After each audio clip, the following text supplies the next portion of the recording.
We are going to talk about a movie. This is gonna be a disaster. It was one of the best movies of the year. It's gonna go so well.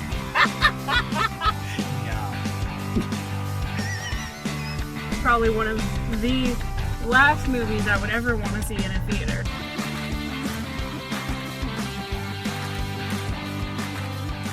What is going on, everybody? Taylor here, and today we have got an episode in store for you, my friends. We are going to be talking about The Rise of Skywalker, and we're going to be talking about it a lot. There are quite a few of us who have pages and pages of notes here of things we want to go through, and I know we have a lot of strong thoughts about this movie. Jacob, how are you? I have a lot of strong thoughts about this movie, and it is going to be a very interesting discussion. We're going to talk about Star Wars on the internet, something that hasn't been done. I have not really. I mean, we've done that for Mandalorian, and it's been fine. Yes. The last real controversial internet moment I had was when I did my own hour-long spoiler review of The Last Jedi, and that caused some things. It did. So this is going to be fun. We're going to Yes. have a good time. We are also joined by two very special guests. Nick, how are you? Taylor, it's good to be here.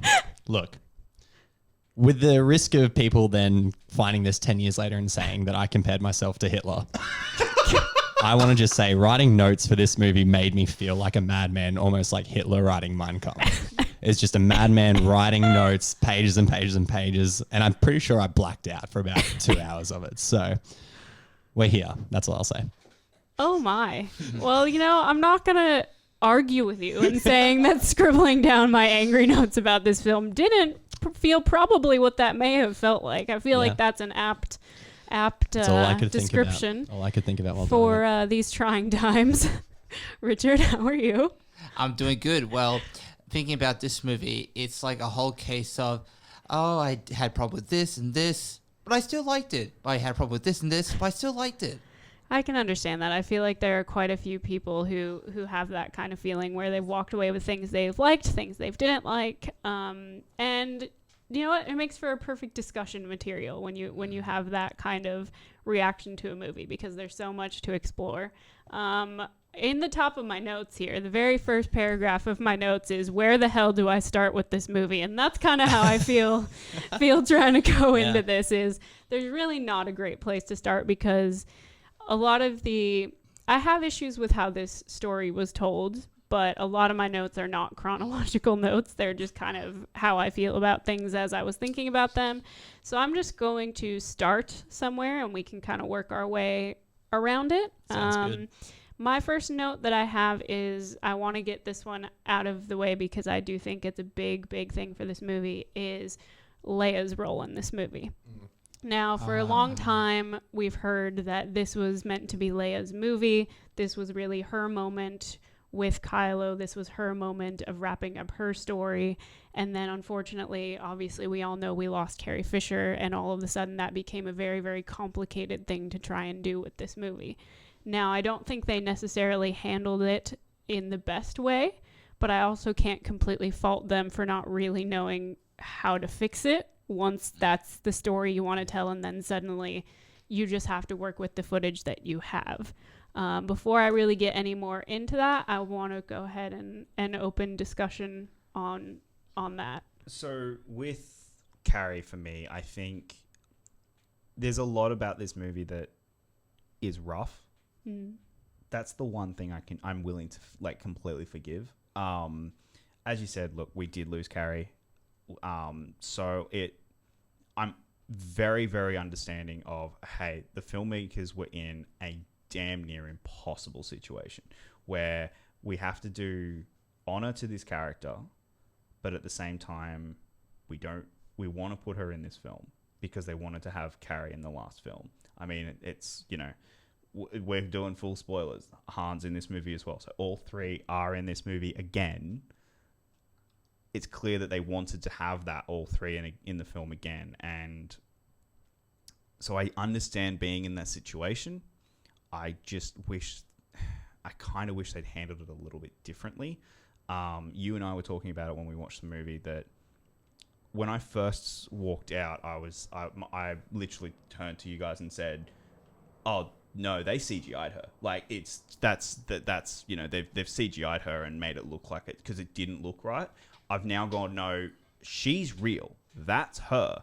They've just cropped the outside, and that's why it looks so weird. Is because the background stuff that's going on isn't Leia. It isn't what was happening when they shot that, but they needed her in as the actual footage of her. Yeah. So and that's why I think it feels and looks so weird, because there's a couple of scenes where it just doesn't feel real, and it feels extremely fake, and I don't, the ultimate story, the way they told Leia's story, I don't like. I think that I have problems with the way they told it. However, again, like I said, I'm willing to forgive a lot of Leia's stuff because we lost Carrie Fisher. Yeah. What about you guys? I don't have much to add to that, really. I pretty much agree. It's always a tough place. We saw it again with like Paul Walker in the Fast and Furious franchise. It's not an easy thing to do, to try and then create someone's story using footage you already have to add to a movie that I know we'll touch on it later, that really had a lot of things wrong with continuing the first two movies. In full fairness, I actually think Leia's death is possibly one of the best scenes of the movie. That whole moment is actually one of the best moments of the movie. Again, I agree with how they structured the story, not even leading up to that point, but just Leia's story is very messy. But what they did with that scene alone, I think it's a good end to Leia's character. I just wish she had a better, final few 10, 15 minutes before that to really close out the character, rather than a sudden, drop off there. Well, it didn't really bother me that was a clearly CGI Leia that we were looking at. I think what didn't help was that her dialogue was like a series of non sequiturs. Like it kind of reminded me of, did you guys ever watch The Sopranos?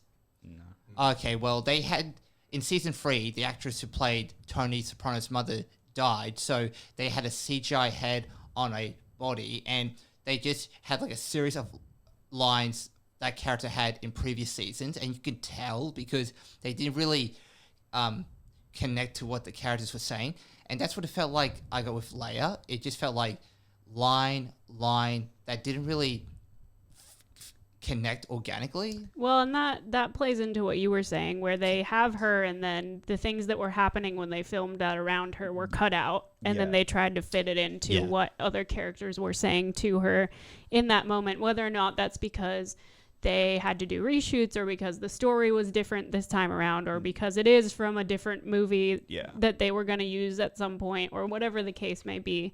I do feel like you could kind of feel that to some extent. I'm fascinated to know, and again, and this was when I came out of the film the first time. I turned to you and I said, Force Awakens must have been a very different movie at one point, because a lot of the dialogue is very different and feels not like it would fit in Force Awakens. Because they claimed that this was unused footage from the Force Awakens. Yeah, okay.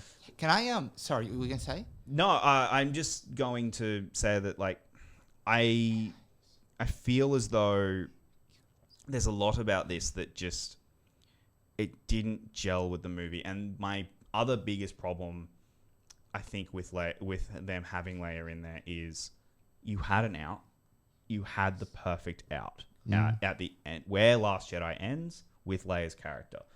You could have opened it in the crawl very easily, and I think we would have all just accepted it. We would have gone, it makes sense. It's something that we all accepted it because of where her character ended. Of, no, look at him. Poe is the new leader, and they never really addressed that. And do you think it would have been interesting? I'm not saying it would have worked, but just off the top of my head now, obviously it's been a year. There's a year gap between Last Jedi and Rise of Skywalker, and Rey's become a lot more powerful. She's been training, using those scenes from Force Awakens as flashbacks. Maybe you're like still having Leia in the movie as that nice little final send off, but Leia obviously training Rey was a big part of what they wanted to put in the film. Use it as flashbacks. I don't know if that would have worked, but I mean, I don't mind the opening crawl idea, but I mean, showing it out. No, and it's I do want to acknowledge that it is easy for us to sit here now and be like, oh, you could have done this and you could have done that, and I get that. Like I said, I'm not going to fault them too hard for this, but something I do want to mention is I think they could have done a better job using it to mold some of the other character arcs that I don't think quite pay off the way that I want them to in this movie, and I think that's where a big problem comes from it for me. And I will get into it. I don't know if I want to quite go into it fully now, but we will get there. I will bring it up when we get there, just because it's a whole big conversation in itself when we get there. On that, does anyone else have anything they want to say about Leia? I understand why they did it, but what if, and they've done this in other sequels, what if they just recast another actress as Leia? Look, I remember that debate going around, and there was the recast debate, and I would have been okay with it. However, at the same time, I would have liked Sigourney Weaver if she had stepped in as Leia. It would have been one of those things where it's you're damned if you do, you're damned if you don't. Because I like how I think the best option would have just been, especially where Last Jedi ended, and that was the thing. If it ended on a Leia cliffhanger, you have to recast. You have to recast because the story would have demanded recast. It ended perfectly for her. To me, it ended in that Leia could have moved on. She could have passed away very simply, very easily, and the story would have done that. And I don't think you needed to recast. To that point, you clearly didn't, based on what they did in this movie, because the way that I understand they were trying to use old footage of her in this movie, but even doing so, the scenes they had her in, you don't necessarily need her there. No, yeah. Like a lot of the scenes she's in. Yeah, I'm just trying to think back because you're 100% right. And to what Richard was saying before, they're definitely non sequiturs. They're definitely scenes that are in there for us to see Leia again. Yeah. And that's another thing we'll talk about with this movie is that it is pumped to the brim so much with nostalgia that it's hard not to think about these scenes as we're just trying to get a Leia fix. Again, we all come back to saying it. It's a shit position to be in to try and continue someone's story. Personally, for me, recasting wouldn't have worked because I think Star Wars is such a consistent franchise over 40 years that to change something so quickly all of a sudden, we've seen the effects of that in this sequel trilogy and how bad it can turn out or how divisive it can be. So I think leaving Leia out, it's like you said, you can really hurt the film. You can really not hurt the film. It doesn't matter. It was either going to be good or bad. Either way, they did it, and we got the best of both worlds in this version, I think. Yeah, and I do think it's the impossible task then of asking someone to try and step into that role. Oh, shit, yeah. Can you imagine that? Fuck. Imagine being asked to play Princess Leia 2 years after So Sad Carrie's passed away and then be in this movie to play Princess Leia. Dude, yeah. You're not just deleting your social media accounts. You are deleting every part You're of your moving existence. And not giving anyone your address Get and those, you're just not having it. Yeah. But anyway, let's go ahead and move on just because I have some opinions on this one and I feel like this one's going to get a little interesting. As far as bringing Luke back for this movie, I can already see it on your face. Look, I think that if you had decided that you absolutely needed Luke to be back in this movie, which I personally don't understand why that was ever a discussion with the way The Last Jedi ended. However, if you are going to say, absolutely, God damn it, I want all three of them back in this movie, why do you put him back on the island that Rey has literally no motivation to go back to give her a pep talk about something that she doesn't actually need a pep talk for, to use cheap music for a moment that is not earned, to lift his ship out of the water, to replace the ship that she just set on fire for no reason with everything she needed in it, and then have him have a longer wig on and say, yo, I was wrong. What up? I'm here. What the fuck? Jacob, I'm going to let you stew for a little bit there for Like, a second. 'Cause I want to let this pressure cooker blow. I'm not trying to be funny here. I'm literally so sad because if you're going to bring Luke Skywalker back in this movie, I think the whole point of bringing him back is not to bring him back for Rey. In The Last Jedi, he looks Kylo in the eye and says, "See you around, kid." Like, their story is not finished. Yep. We do not see Kylo interact with Luke or talk about Luke or think about Luke one single time in this movie. Because I think Jacob would argue this as well, because you're obviously a Last Jedi fan. The end of that movie, Kylo becoming the full-fledged evil he becomes is because of Luke, is because Luke showed him up, because Luke showed him that the power of the Jedi is still strong. So Kylo has a motivation to keep pushing forward for the dark side, to destroy all Jedi. And then you're 100% right. Don't interact with him in The Rise of Skywalker. Just have him... Dude, that whole scene is a massive fuck you to The Last Jedi. I have my issues with The Last Jedi, and I've come around to it more and more as I've watched it. And the only thing I agree with in that scene is when Luke basically just recaps his character arc in The Last Jedi. He's like, oh, you have a very good understanding of what happened in The Last Jedi to your character, JJ. Sorry, I mean Luke. And but then you're going to be like, but also I'm like this now. So it's so frustrating to watch that. Jacob, I really am going to need you to... I know that you are just... I hated every single second that Luke was on screen. And except, like Nick said, the one line. Him going, you know, when Rey says, but you came here and da-da-da. And he goes, yeah, and I was wrong. Great. Hey, yeah, you're right. Let's reiterate the entire character arc for Luke in Last Jedi. That's fine. Him grabbing the lightsaber. I hated that. I said the same thing about Yoda in Last Jedi. Like, wait, when did Jedi ghosts still be able to move objects with their mind? I was okay with that. Like in Last Jedi, I liked Yoda coming back because Luke needed to hear it in that moment. That Luke was still. Luke has never been the Jedi Master. He never has. Yeah. We have never seen Luke be a Jedi Master. We have seen him learn and fail a lot. Luke is flawed as hell. Like he has never, and I don't understand. That's why we love him so much, because he's us, because he is us just trying to trudge through the world. I've never understood this idea that people want to have Luke as this Lord and Savior of Star Wars. He's not. He is a flawed human being. And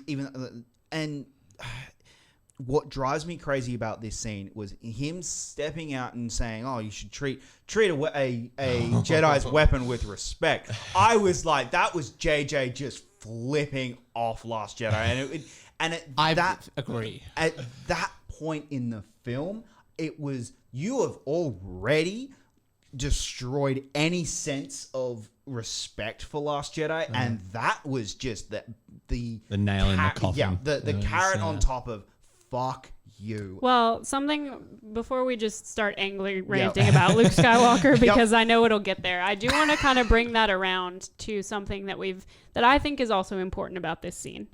Because as I was saying, I don't think that if Luke was going to come back in this movie, it should have been for Rey. Because Rey has clearly gotten everything she needs out of Luke Skywalker. Whether she believes that or not, she's gotten what she needs out of Luke Skywalker. And this scene, to me, doesn't make any sense. And why I think it doesn't make sense is because Rey, we're supposed to believe that Rey's journey in this movie up to this point is to find the Sith Wayfinder so that she can go where she needs to go, right? That's her whole purpose in this movie, is find this thing and go to this place, right?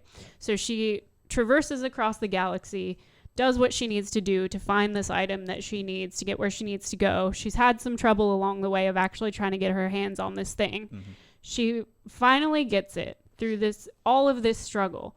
And what does she immediately do that we never get any explanation for? She goes to an island to hide and burns it. To be honest, I forgot she went to the island.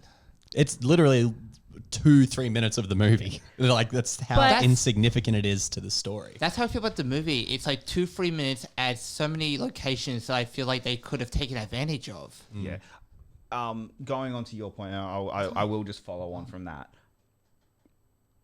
That scene is emblematic of the biggest problem of this film. It's 2 films in one. It's too rushed. And that you can see in JJ's mind, her jumping onto the Falcon is the climax of his second film, and and her going to the island is the cliffhanger of I'm hiding and running away because I don't like the fact that I'm Palpatine's daughter or granddaughter. Yeah. Like, that is his cliffhanger, and this is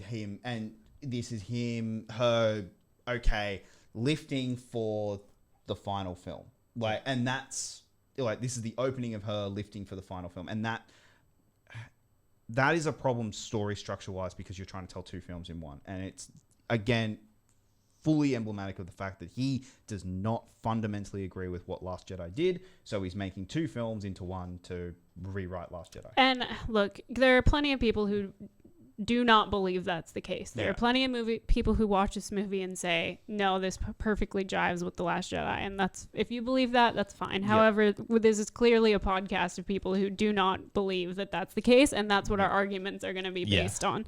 Sorry. No, go ahead. I don't want to change the subject, but you guys saying all this makes me wonder, what would Colin Trevorrow's version be like? We know a little bit about what he was going to do. From what I've heard and read, the biggest hang-up he couldn't get past was Snoke and Luke being dead. Okay. That's what he couldn't get past. It was, no, Snoke and Luke have to be alive because they're the final 2 fight while Rey and Kylo fight, or while he's being redeemed. Cool. While he's being redeemed. Like, that was Colin Trevorrow's film. Yeah. And then dinosaurs come out. And then you know, like, no, the Book of Henry came out. The Book of Henry came out, yeah. But again, respect where we're gonna keep coming back to this. Look, I love The Last Jedi. I think Last Jedi is one of the best Star Wars films, and the fact that we're just gonna keep coming back to this film just completely ignores it. I mean, I don't know if I would say it completely does, but it does a great job of trying to make you ignore it. There are some things that I will say kind of work, but there are also some things in this movie that completely negate what happens in The Force Awakens, which confuses me even more, because at least JJ was in charge of The Force Awakens. But this is the first note I wrote down when we said we were doing this podcast. This is the first note I wrote down. My main complaint is that there is no cohesive structure throughout the trilogy. No one sat down, and I know that this is probably the most talked about thing on the internet right now, but no one sat down when they said Disney are going to make a new Skywalker trilogy and said, what do we do in the first movie? What do we do in the second movie? What do we do in the third movie? Couldn't give 2 shits if they gave it all to 3 separate people, because we actually had 3 different directors for Empire, New Hope, and Return of the Jedi. But there was a plan in place. Even the prequel trilogy, arguably the worst films in the Star Wars canon, you know, have a beginning, a middle, and an end for the whole 3 movies. And that's the biggest issue I have with the sequel trilogy, is that no one sat down and said, this is where we start, this is where we end. Go write your scripts and maybe talk to each other about them a little bit. You know what I mean? Jacob and I had this conversation the other day where, to me, it's, if you didn't even want to do that, let's say you didn't even want to do that. You have JJ's movie come out, and then you sit down and you say, all right, whoever we give this second movie to, these are the 2 things you have to have in the movie. Yeah. Like, Snoke has to stay alive, or Luke has to stay alive. Whatever. Or just 1 or 2 central threads that are going to carry through to the other 2 movies. Yeah. And I also think it's a major problem that you give the middle one to the different director. You either have to give the first 2 to the same director and then the last one to a different director, or have someone do all 3. Yeah. Because the middle one being different clearly did not work. No.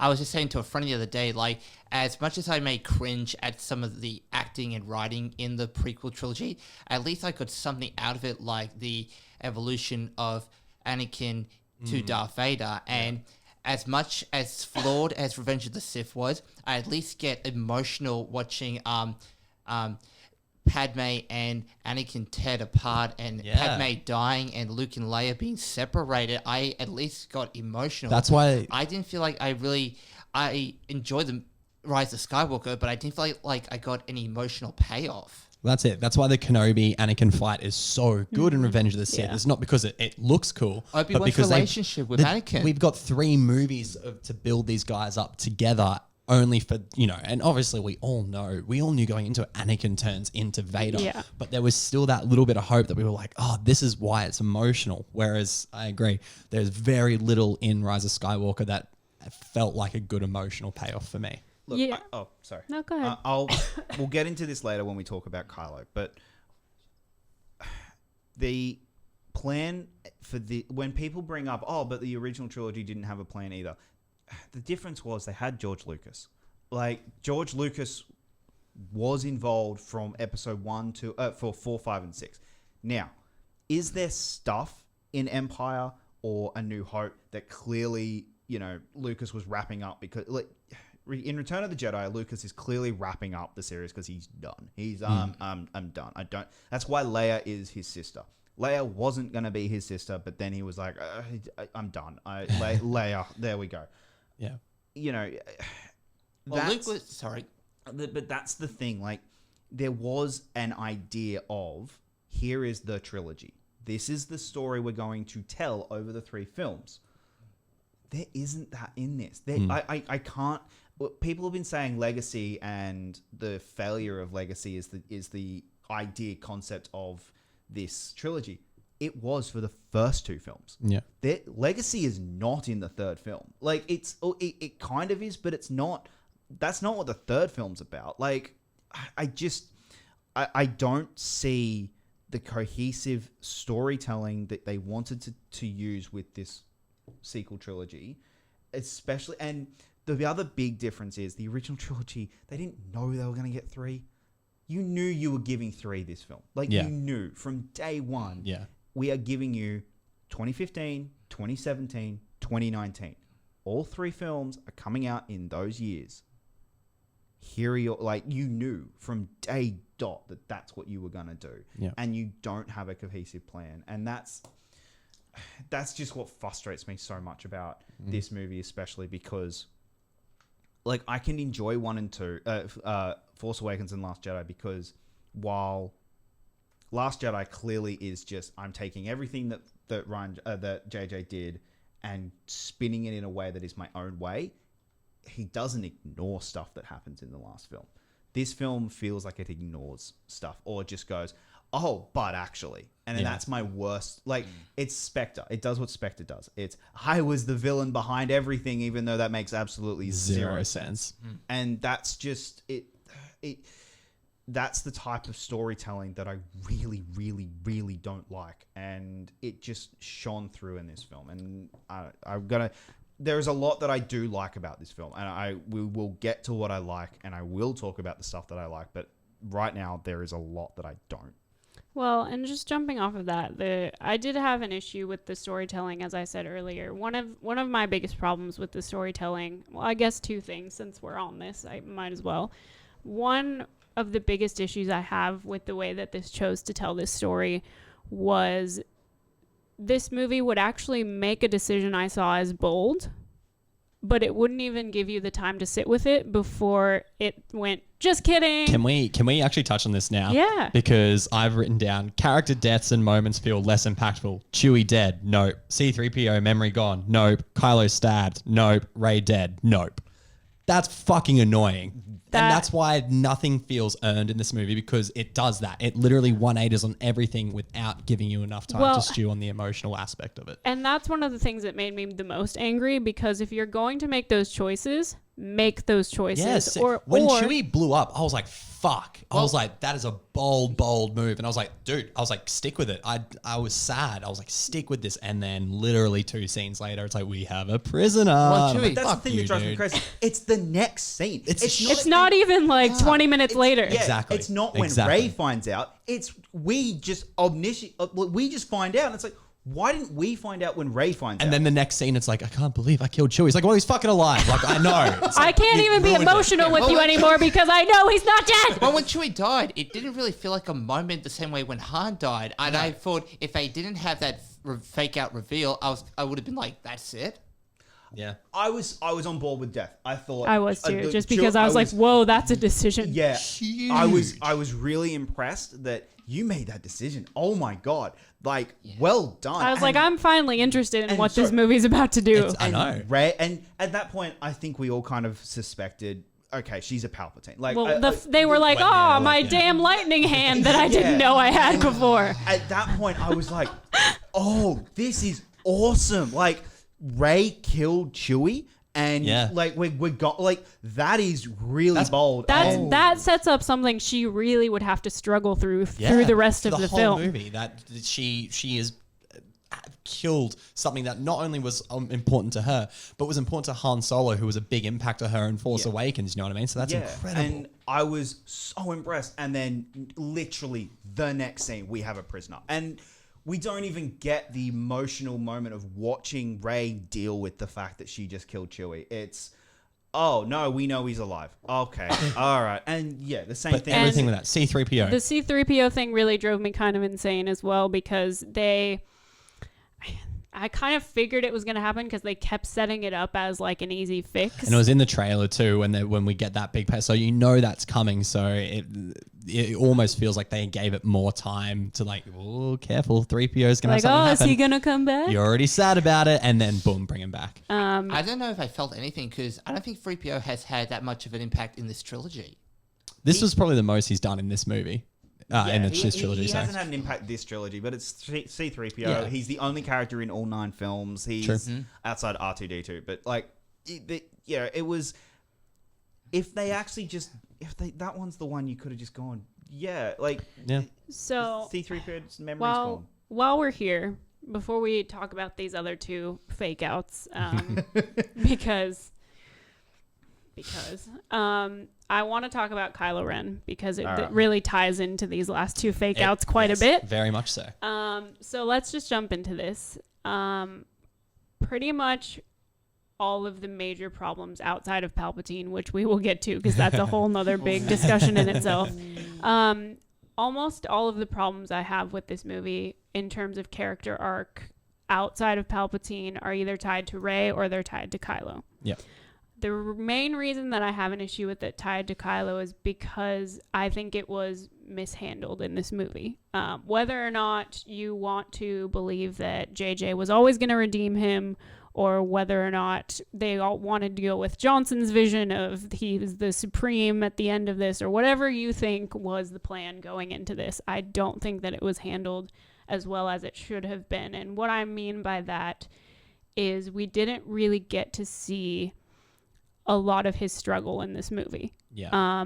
And it's tough because he, to me, was one of the most interesting villains we had ever gotten when he was introduced. And we didn't really get to explore his redemption in this movie the way that I wanted, because I was always fine with the idea of redemption as long as it was handled in an interesting way. Yeah.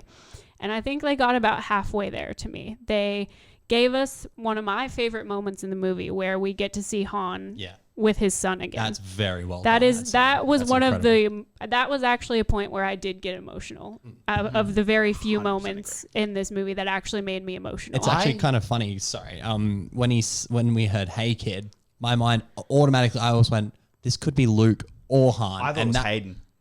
Yeah, I did too. Actually, hey, that could have been all right. And that's what I mean. I think the build up to that scene, having this very obviously this is just when Leia's died as well, so there's a lot of emotion already happening, and like I said, I liked that moment, and having Han there to bring it all back together and to recreate that scene from Force Awakens in the way to redeem him was great. That scene is great.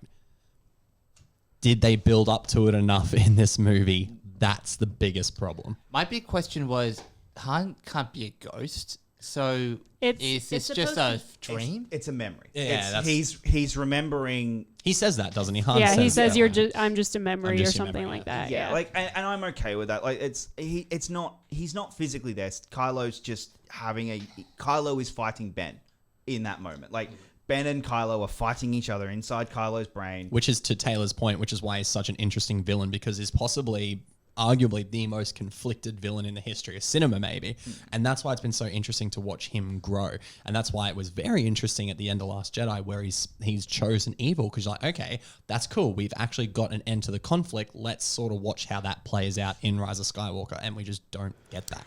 And I do think going off of that, because once that, to me, and there's a lot of different ways that this can be interpreted. Like, I've been going crazy on the internet the past week trying to figure out how I want to like frame this whole conversation, because it's very interesting. Yes. The moment that he shows up on that island with Rey, right? And they're there and they're doing this crazy lightsaber battle and doing flips and there's waves and all this. Like, it's a really cool, aesthetically pleasing scene that we get to have here. Just really quick aside.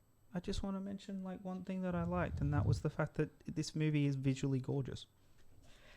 Okay. Yes, the movie is very pretty. Thank you very much. I like the colors and I like the... You nerve herder! Oh.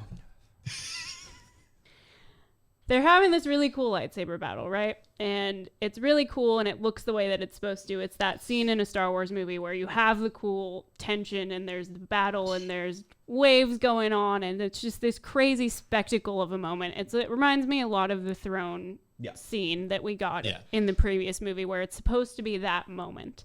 And of course we know it's going to be between these two because it's been building for the last two movies. But what I found very interesting in this movie, and I'm assuming that it had to have been at least kind of written into the script, and if it wasn't, then Adam Driver's just a genius for doing this, and kind of adapting the choreography to fit it. But in this fight, he is completely on the defensive.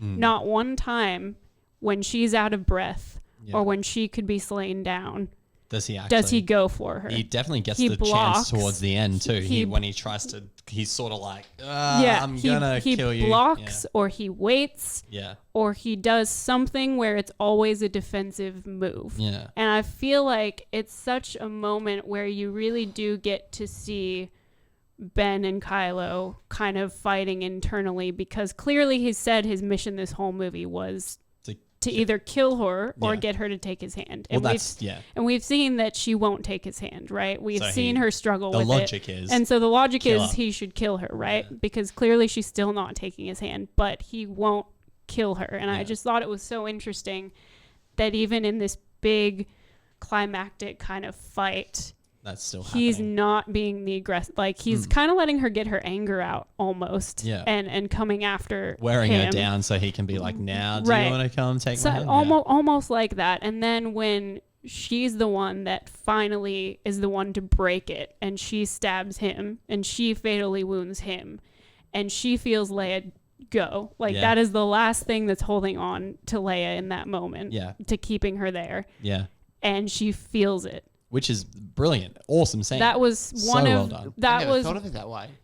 That was one of the most beautiful scenes in a movie that was such a mess for me. But that culmination of all of those things. And to me, that's the moment, even before he has the memory of Han and he's speaking with Han, to me, that's the moment that Kylo Ren dies.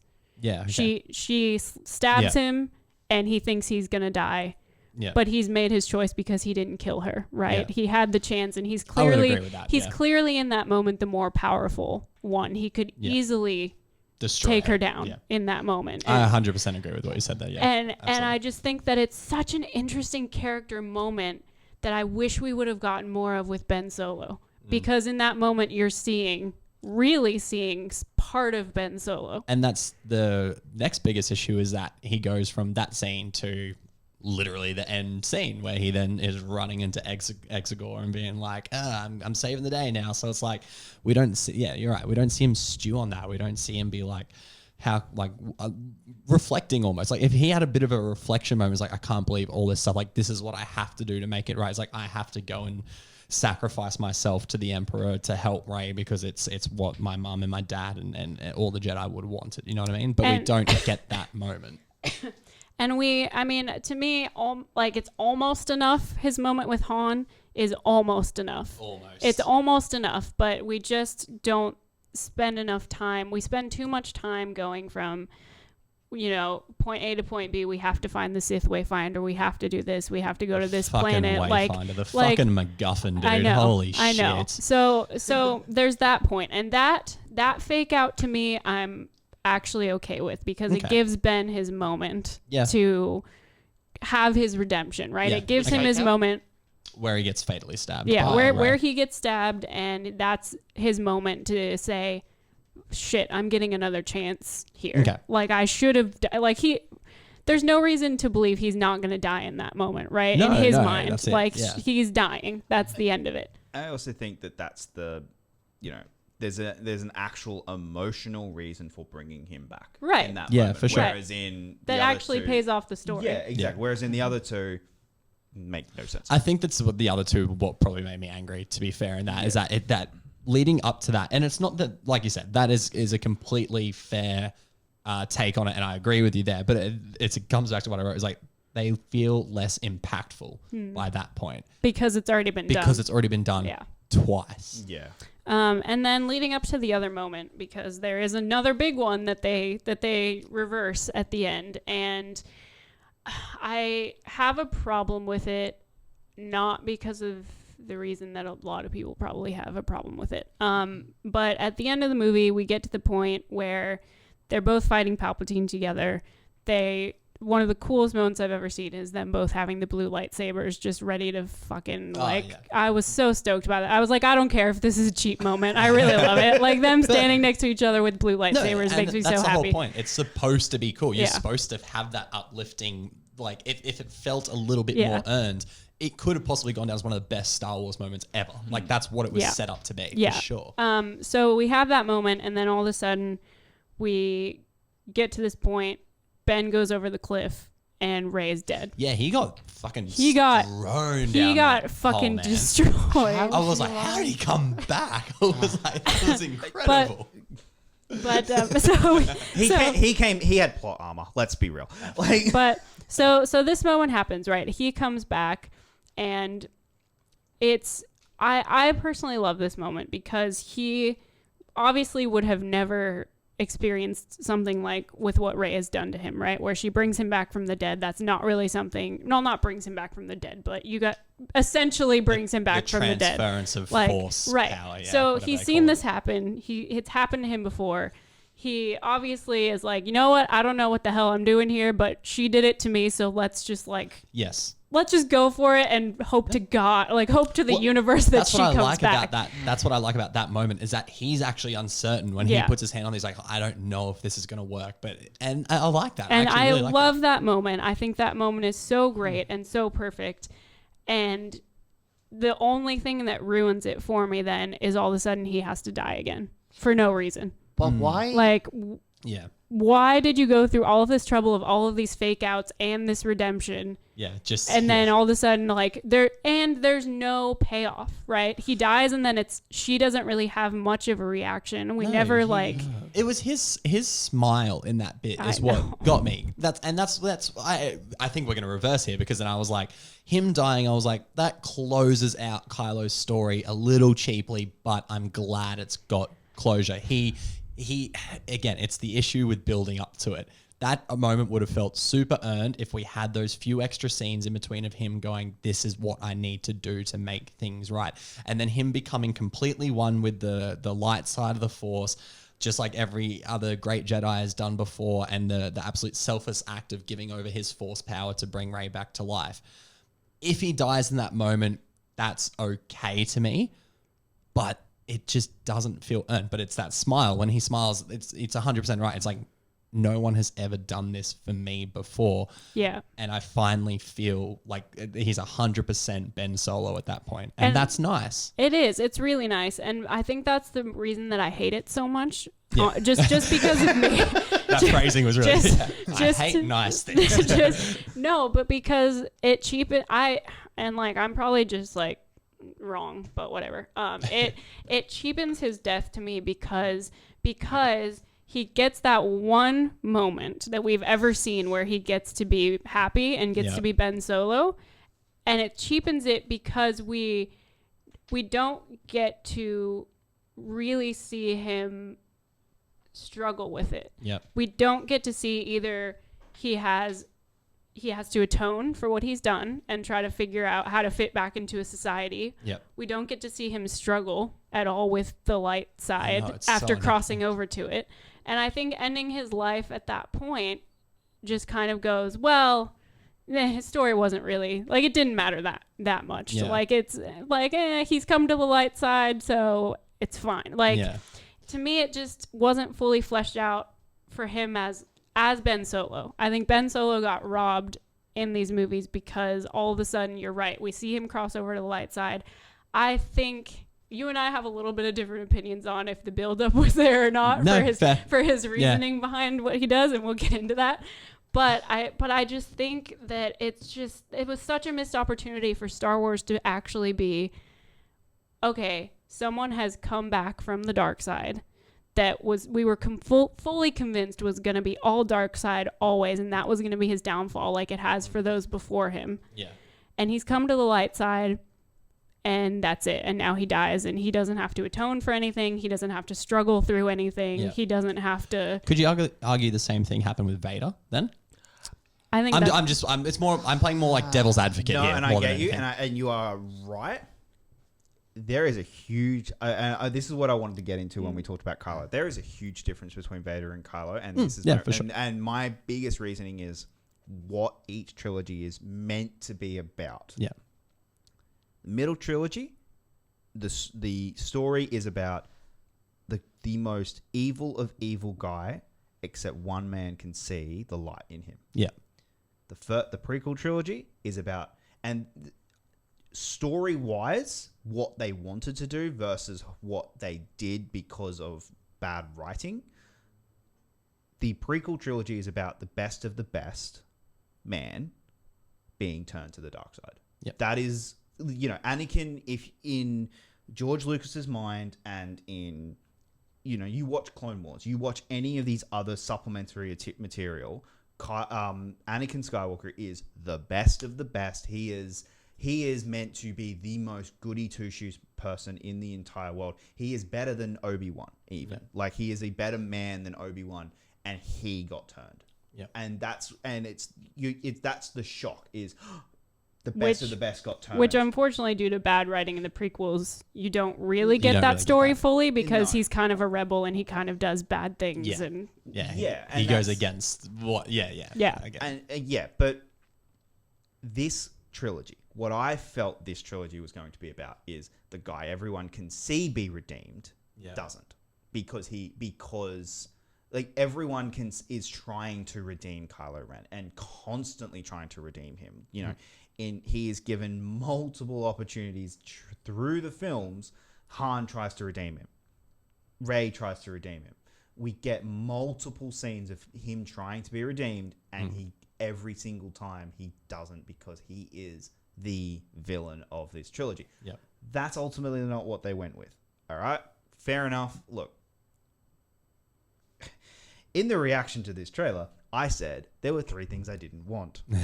I wanted them to respect Last Jedi, Rey to not be anyone related to anyone. I think you specifically said not be a Skywalker. I think I said specifically yeah, Skywalker. I think you did, yeah. And 3, I didn't want Kylo to be redeemed. All 3 of those didn't happen, but Kylo's the one I'm okay with. And the reason for that is the power of that Han scene. Getting Harrison Ford come back to do that scene.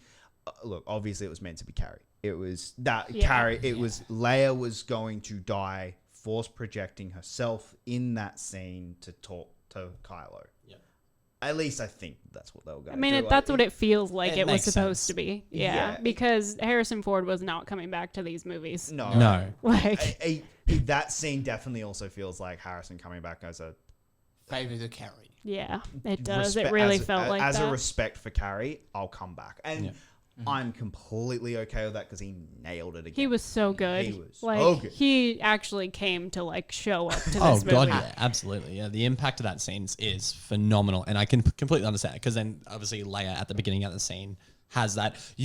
Right from when she goes away from the monitor, that's where you would assume, okay, I'm gonna lay down now, force project myself. Like I totally get where you're coming from with that. Yeah. And one thing that I do want to touch on just while we're in that sphere of thinking, because we have Han come back, right? Because it's not Leia that actually force projects herself to Kylo. I am a little bit confused as to why she had to die in that moment. Because technically she's not the one reaching him, and I think because of the way that they had to do it, because Carrie died, I think it would have been better served for her to go to Ben at the very end of the movie and be the reason he gets to stay. Well, it would have made that scene in The Last Jedi when he decides not to blow her up in space. That would have like been having her project herself to Kylo in this film. That would have been like, that would have made sense. Yeah. To me, that would have been the better way to do it because, like you said, we would have been able to see consequences, and that's something that this film is so not wanting to touch. Is what are the actual consequences of the actions your characters have made? Like, what consequences does a man like Ben Solo, like, what is the point in redeeming Ben Solo if you aren't going to show the redemption? Like, in terms of that was my point. And I completely 100% agree with you, and that's why you're right in that ending scene just doesn't work for me at all. And I've seen a lot of people talk about it too. There's a lot of different reasons why it doesn't work for a lot of people. And I think that it's also hard for a lot of people who have seen these movies and who have identified with Kylo under the terms of they've been through mental abuse or physical abuse, or they've been through trauma where they feel like they haven't had control of their decisions, or they've made bad decisions because of their surroundings, or whatever it is. Wherever there are people out there who identify with the situations that Kylo has been in, and then all of a sudden he starts making the right choices and tries to be better despite always relapsing and going back to the bad things that he's done, and then all of a sudden, you know, he doesn't ever get to go beyond that. He makes the right choices, and then all of a sudden he dies. Right? Like, he's gone. My question with that last scene with Kylo and Rey is two things. Couldn't Rey have saved Kylo like she did back on the ship and the rain? And second, I understand Kylo had to die. He was the baddie. But it meant the entire Solo family died in this whole trilogy, and I don't know how I feel about that. Rey saving Kylo, the movie to me explains it well enough where they go, you give a part of your life over. So bringing someone back from the dead fully should be a life for a life. A life for a life. Yeah. And so the movie explains it well enough for me, so I'm okay. Like, Kylo hadn't died when Rey heals him. The movie explains itself well enough. And we have the scene in the snake. Healed him. And the snake pit as well was when we get into it. I'm okay with the logic of the film, and that's another thing we'll get into. The logic, you can see that the gears of the film turning of this happened. Okay, we are ending at this point. So this happened because this happened because this happened because this happened. Yeah, you can see the logic. I can't fault the film for logic. Just structure, I can fault it on. Like the things they do, I can fault. I fault it on. But the stuff like that, where that doesn't make sense. Well, the movie explains it well enough. One that we'll get into is Finn. Going back, watching it again, his story arc, or his I have to tell you something.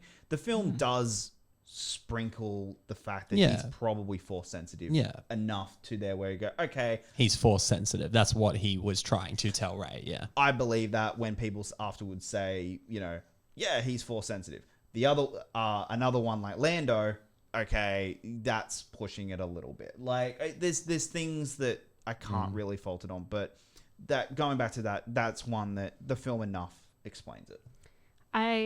I think that yes, you're right. The logic of the film explains it, but from a character arc story perspective, I think it's garbage. No, sorry, and I agree. I do agree with that. I'm more meaning, It logically, the way that it sets up for that force power to work, that makes sense. Mm-hmm. Like I said, then at that point, you should have had Leia sacrifice her life I agree for with that you. Yes. instead of to make a long distance phone call she's not even a part of. Yeah.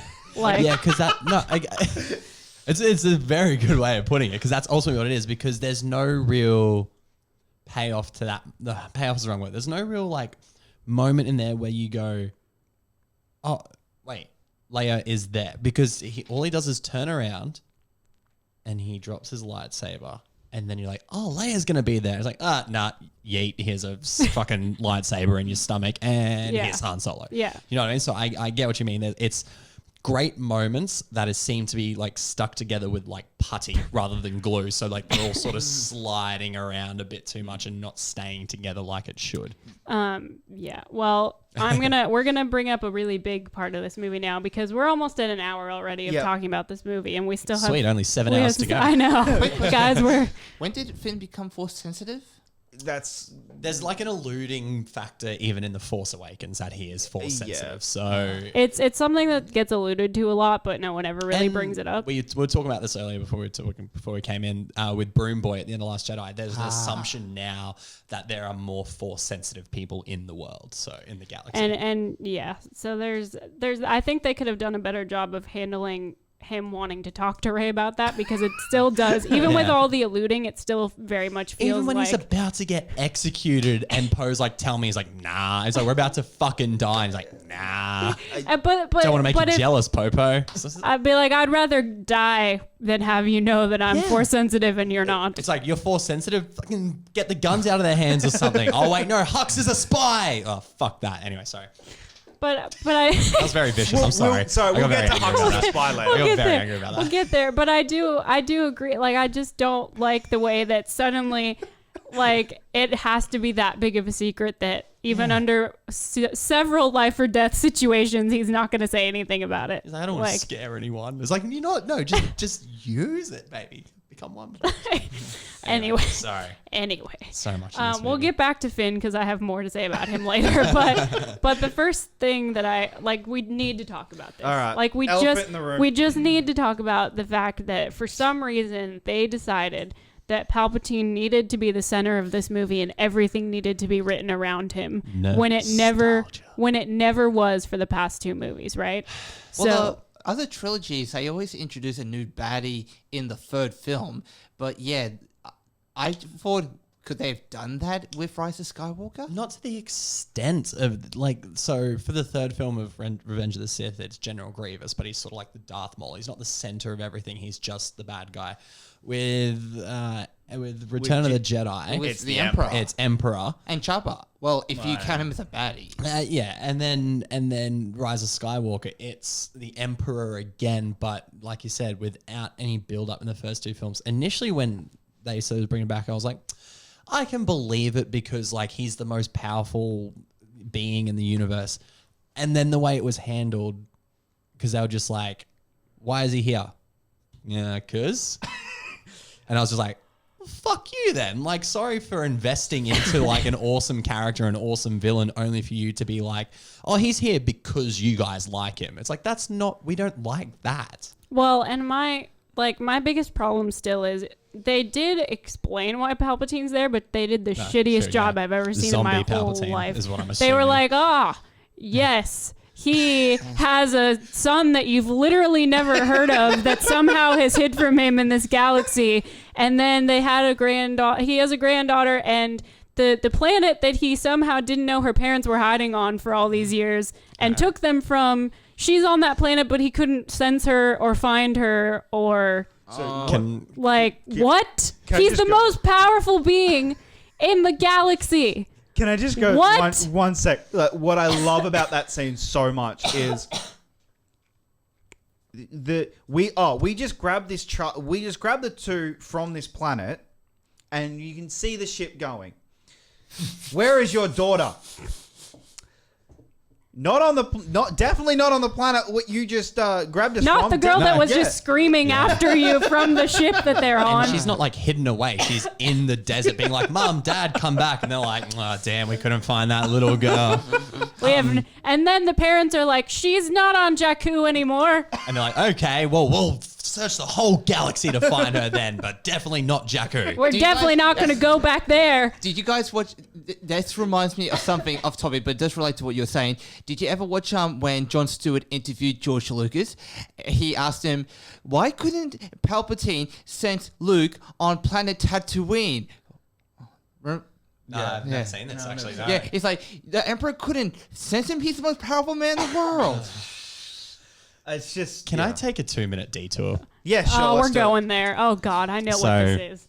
I have some notes about the whole Palpatine granddaughter situation. And the title of my thesis is Who Fucked Palpatine? Because there's just a lot that doesn't make sense here. So I've written down the players in the game are Rey, Palpatine, and Rey's parents. A couple of things we have to assume and know is that during The Force Awakens, Rey is 19 years old.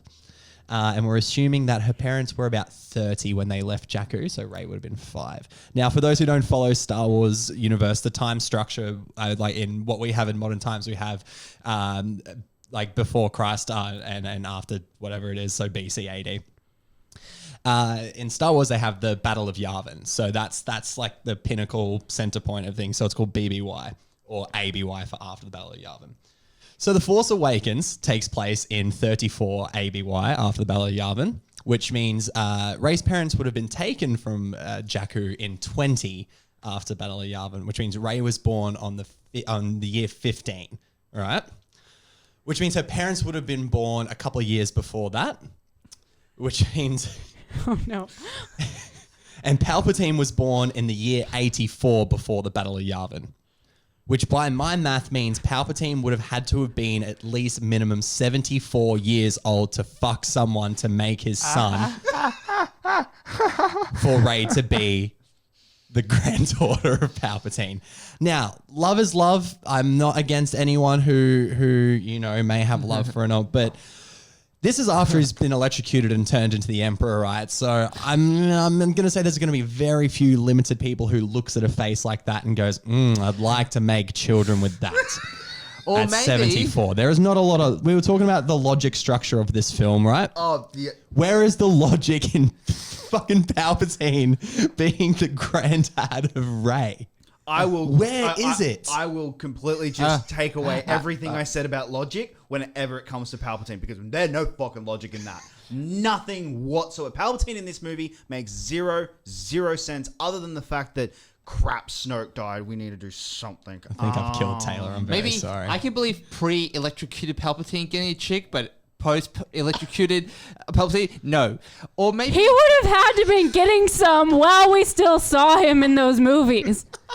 maybe he did. That's what he was. Who? Maybe he did what Dr. Evil did. He had his stuff frozen, so a part of him could live forever. Maybe. Hey, I didn't take in Or was it vitro. cloning? They never explain. That's why he wasn't an Empire. He was too busy just getting that dick out and just having a good time. But you know what I mean? well- like, it's... We're off the rails. Well, look, okay. I'm so happy I've got that out there. The Emperor's New Groove. So here's...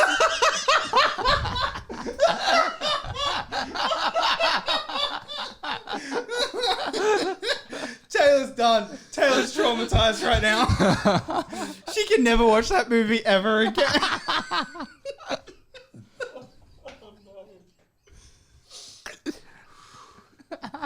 Oh my God.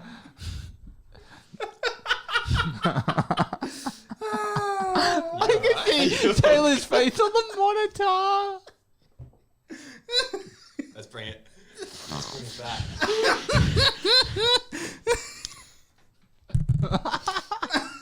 And so there's probably no reason Palpatine really needed to be the bad guy in The Rise of Skywalker, to be honest. I think there's a lot of evidence pointing against rather than to. So yeah, Snoke's a clone, by the way. That was... Okay, my favorite thing about that whole thing is that, hey, who was Snoke? A camera pan. Literally just a clone. Like, no explanation, no nothing. He's just a clone. Like, so how, going back to logic here, apparently, because that's the thing, I guess, in this series. How is Snoke able to claim that he's the reason behind the Force connection of Rey and Kylo, and the Emperor doesn't know about it until he's taking the life force out of them at the end of the movie? Because these Snoke clones are obviously sentient to some degree. I don't know. Dude, it's funny that was the opening of the goddamn movie. When he's like, I've been everyone you've saw. And then we get the Snoke voice, we get the Vader voice, and just... Dude...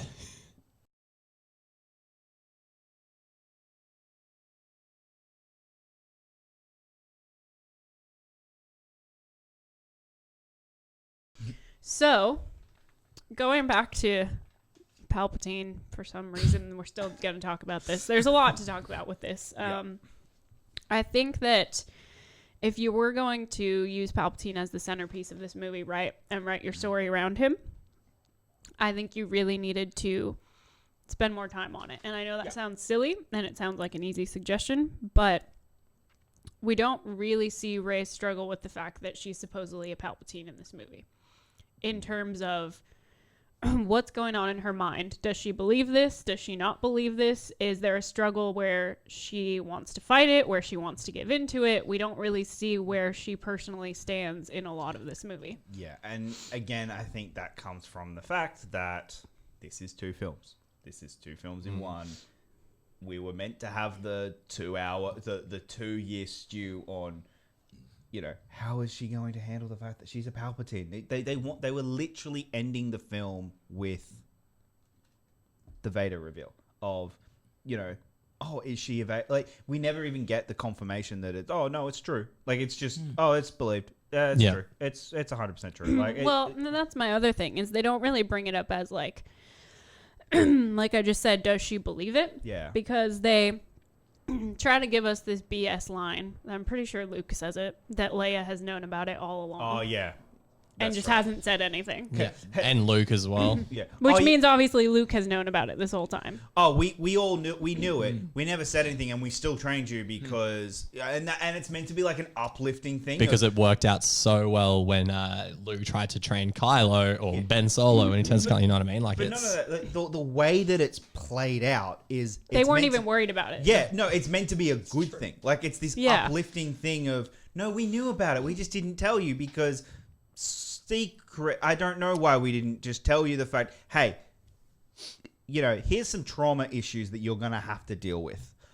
You are a Palpatine. Which, if you're going to teach her the Force, she has to know these things and has to be able to deal with them, right? Because otherwise, if she's already this powerful Jedi and then suddenly she finds out, and then suddenly she's this powerful Jedi that's tempted by the dark side, or that has this thing happen, or that's what breaks her and that's the traumatic thing for her. Like, what? Yeah. What? Look, everything... like, the Palpatine thing already annoyed me, but then they were like, oh yeah, Luke, like, I know about it, and Leia knew about it, and it's fine. If you had just said Luke knew about it, okay, he's dead. Fair enough. All right, like he's okay. Bringing Leia in it when she wasn't dead, and like it's, oh no, Luke knew, and he trained, and Leia knew, and she still trained you, and that's so stupid. Like, what? Ah, okay. All right. Well, yeah. That was one of the like kind of throwaway lines where I was like, that's how you're going to explain that it's always been there, is that they just all knew about it supposedly. And okay, nothing else to add to that. Okay, last thing I just want to mention, what annoyed me so much about Palpatine, it's in the fucking crawl. Like, he comes back in the crawl. He comes back in the crawl. The dead speak. And I'm like, it was... So he's dead. like it felt so much like that crawl. It was like, well, that happened. Okay, anyway, this. You know what's funny?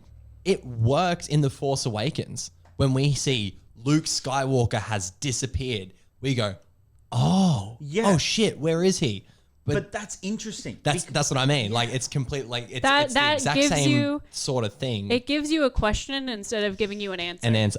Yeah, fuck. That's a really good way of putting it. Yeah. Because all of a sudden you're like, where the fuck is Luke? What's happened to Luke? And then when it's like Palpatine's back, you're like, but I didn't even have time to ask the question of like, where is Palpatine? Where is Palpatine? Yeah. Or like, what? And if you had any doubts, they tell you within the first scene, by the way. You know what I mean? It's like if you do go, okay, I'm interested. Where is Palpatine? To me, what could have been more interesting is there's a voice.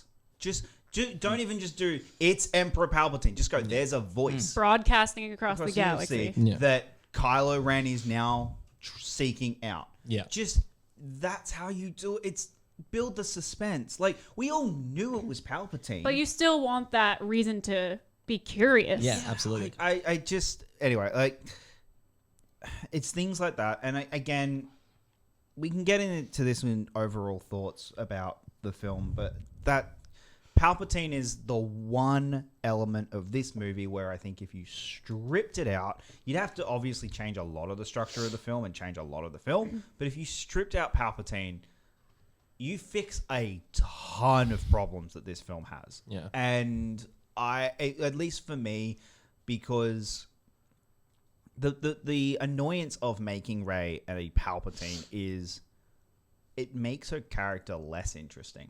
It was she was a more interesting character when she was a nobody. When she isn't related to anyone. It's the Force chose her. The Force just chose her because that's what happens. The Force chooses. You don't have to be born with midichlorians. Yeah. And I think it's also a bit of a shame because her goal was never to find parents that were important. No. She just wanted to know why her family left her and if they were ever coming back. Yeah. She didn't need to be a Skywalker or a Solo or any that was never her purpose. Her purpose was my parents left me here and I believe they loved me. Yeah, my unanswered and question. I just want to know that they loved me, and if they left me, did they choose to leave me here? And that's nice. That's a good thing for her character because it's relatable. It's, you know what I mean? It's not all of us have super famous parents, you know what I mean? So it's like kind of nice to have someone.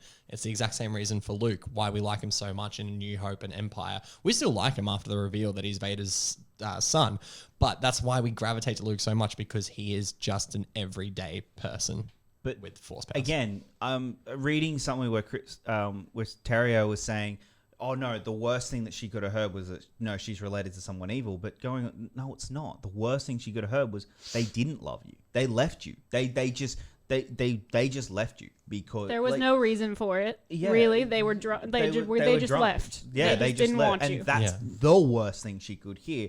Other than no, they loved you, but we had to. They had to abandon you because a really really evil dude who happens to be your grandfather was gonna come get you. Like it's regressive. And again, and we'll get to that. Like that's my biggest problem with this film. It is so regressive on what Star Wars had become that it disappoints and it hurts. It sends Rey on a mission in this movie and doesn't really give her any room to breathe as a character. Like she has to go from point A to point B to point C to do all of these things, but we don't really get to watch much of her struggle with anything in this movie or watch her processing much of this information. The most emotional moments we really get from her is when she thought Chewie dies, and that's cut off pretty much immediately. And then when Leia dies, and that moment is one of my favorite actual real emotional moments in the movie, is when she feels Leia die. Yeah. But other than that, we don't really get what we've gotten in the last two movies, where we really get to understand what she's going through. And as this, to me, this was always obviously Rey's story, right? This is her. This is her trilogy. Rey trilogy, yeah, absolutely. And for her trilogy to come to an end where we didn't really spend time with her. No.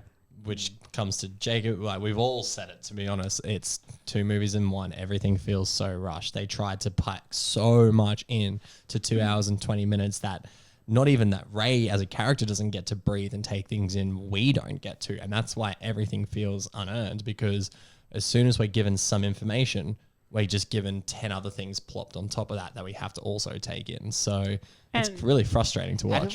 How do we feel about the scene when she was moving the spacecraft with the Force? Because I knew she could handle lightsaber. I just can't remember her learning that. Again, it's been a which year scene? when she stops Before blowing Yeah, Chewie with the up. Force. Yeah, like I mean, towards the end of Last Jedi, She we see her moves all doing the some pretty rocks. heavy lifting. I kind of look. I'm okay with that. Again, it's been a year. It's been a year, And she's been training under Leia. exactly like we've seen people do that all before in the films. Like that's again. Usually when it comes to things like Force powers and what people can do with the Force, I'm generally pretty giving with Yeah. those things, because the Force is obviously in the whole Skywalker saga, the Force has always been something that is so superior to anything we can understand that it's basically God. Yeah. Like that is the Force. And so God can do anything as Christianity teaches, so the Force can do the same thing for Jedis. So I'm generally pretty forgiving when it comes to, and the same thing when she does the Force heal of the little carpet snake or whatever it is in the thing. I'm okay with that. I'm like, forgot about I'm that like, cool. scene. Which like is foreshadowing. Yeah, to what right. comes later. That's Right. the only reason it's in there. I just echo those sentiments. Yeah. Like it's Well, I think, look, as much as I personally like Poe as a character, I don't think you needed his background Yeah. the way that it was given to us. Nowhere. Just because you're right, it didn't go anywhere. And that could have been time we spent with Rey or with Kylo or To with... me, that was the casino scene in Last Jedi. That going to this planet wasn't as bad for me as the casino scene. But you're right. The only thing that came out of that scene was he got the disc, the MacGuffin disc that can send him onto the Star Destroyer. See, I thought the casino scene in this movie to me was that festival in the desert Actually, where no, Lando fair. randomly shows up and I'm like, what the fuck is this? Fucking thought that- Coachella in space. Like, that was the casino scene to me Yeah. in this movie where all of a That's sudden fair. Lando's That's very fair, conveniently actually. there and you're just like, That scene to me. all right. That It's a scene to place he me, would I do. thought was going to be the Jabba the Hutt scene, but like I said before, we don't spend a lot of time there, and I feel like they don't take advantage of that scene. And going back to Poe, I thought, oh, are they going to set up like a past relationship with that Kerry Russell character that I know do they end up back together again? But we barely spent time with her. Carrie Russell is so wasted in this movie. I know, it's A lot of ridiculous. people are wasted. Yeah, she It's is. ridiculous, And but- what drives me crazy about just that party planet scene? That was meant to be Mad Max in space. Like, come true. on. That was meant to be our Awesome. Star Wars Mad Max scene, and it didn't. Anyway, Yeah. sorry. Like, and I mean, the other thing that like really bothered me about that scene is they just kept hammering it home. If she would like to know your family name as a token of the blah blah blah blah blah blah blah, your first name is not enough for her in this culture, so you got to have a family name. Damn it! Like, how much more do you have to be like punch in the face with it? I know, than right? That? Yeah. Like, come on, come on. But just Rey. just Ray. I'm just And then Ray she was looks into the camera, it freeze frames, the audience clap, roll credits, Yeah, directed exactly. by J.J. Abrams. but where I was trying to go with this Poe thing, I don't think we necessarily needed that storyline, especially since there is no reason for them to be on that planet other than the whole stupid MacGuffin token and the C-3PO thing, which is dumb. I've worked my whole life for this disc, and I'm going to give it to you right now. The But man who I tried to kill 5 minutes earlier. so there's that, right? So we get this whole thing, and to me it doesn't particularly make a lot of sense because the supplemental material we already have for Poe shows that he's been with the rebels for quite a long time. So I don't really know where to go with that. No. But I mean, they're trying to have their cake and eat it too with a lot of that stuff because they're like, to understand the plot holes of this movie, you need to read the supplemental material. And but this supplemental material, no, not that supplemental material, not that one. Don't read that one.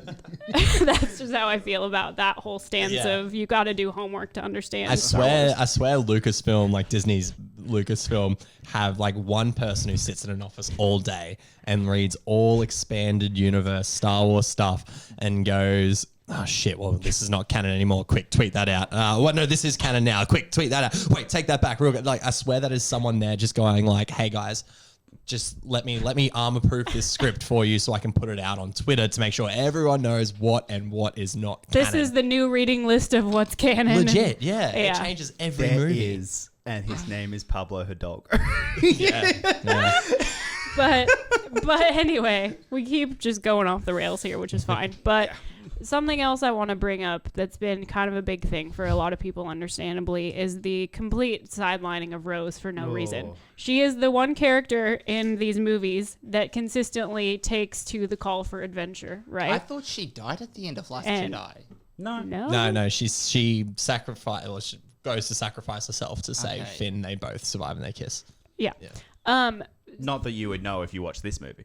No, yeah. No, you'd think that they were like, well, maybe though, because maybe the kiss made it awkward, and so they don't talk to each other anymore. That's exactly what I thought. I was like, so are they together now? And then when they're about to go, Finn just gives a nice little pat on the shoulder, like, buddy. So you guys made out in the end of the last movie. Like, she literally basically said, I love you. That's one of the most like real relatable things ever, though, where it's like you kissed at a party and now you just like can't see each other at work because it's just awkward.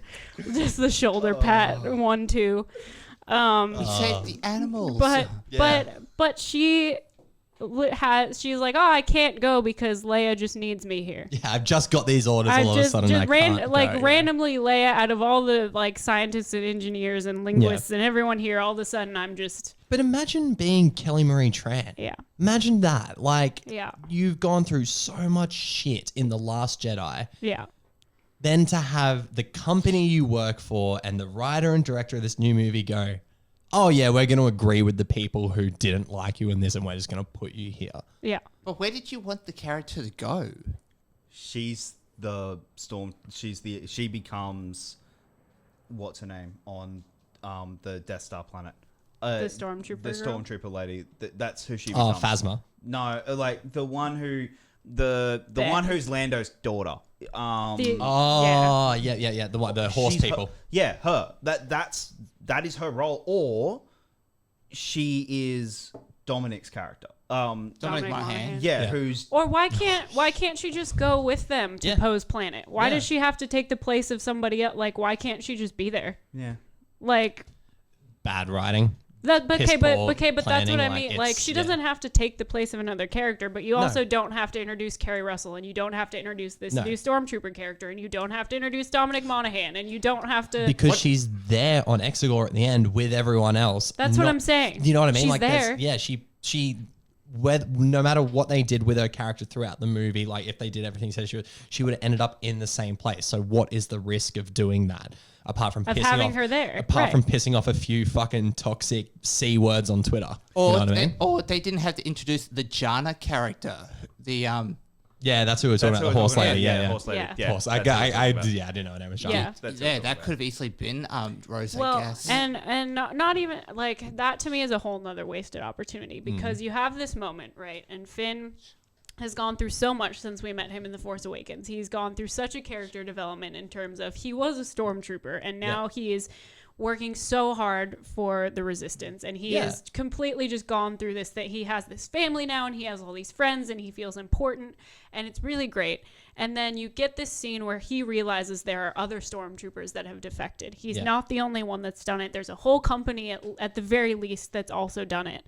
And then they go into this final battle, and instead of trying to make connections with these stormtroopers, recruit for the Resistance, do literally anything to explore that storyline, they're just shooting people. They're just straight up just offing people. Yeah.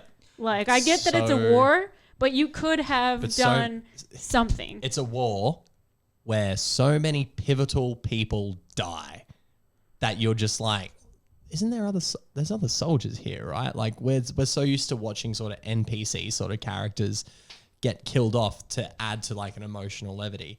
but you're 100% right. It's and I like that Finn got to stay back with Jana, is that her name? Jana.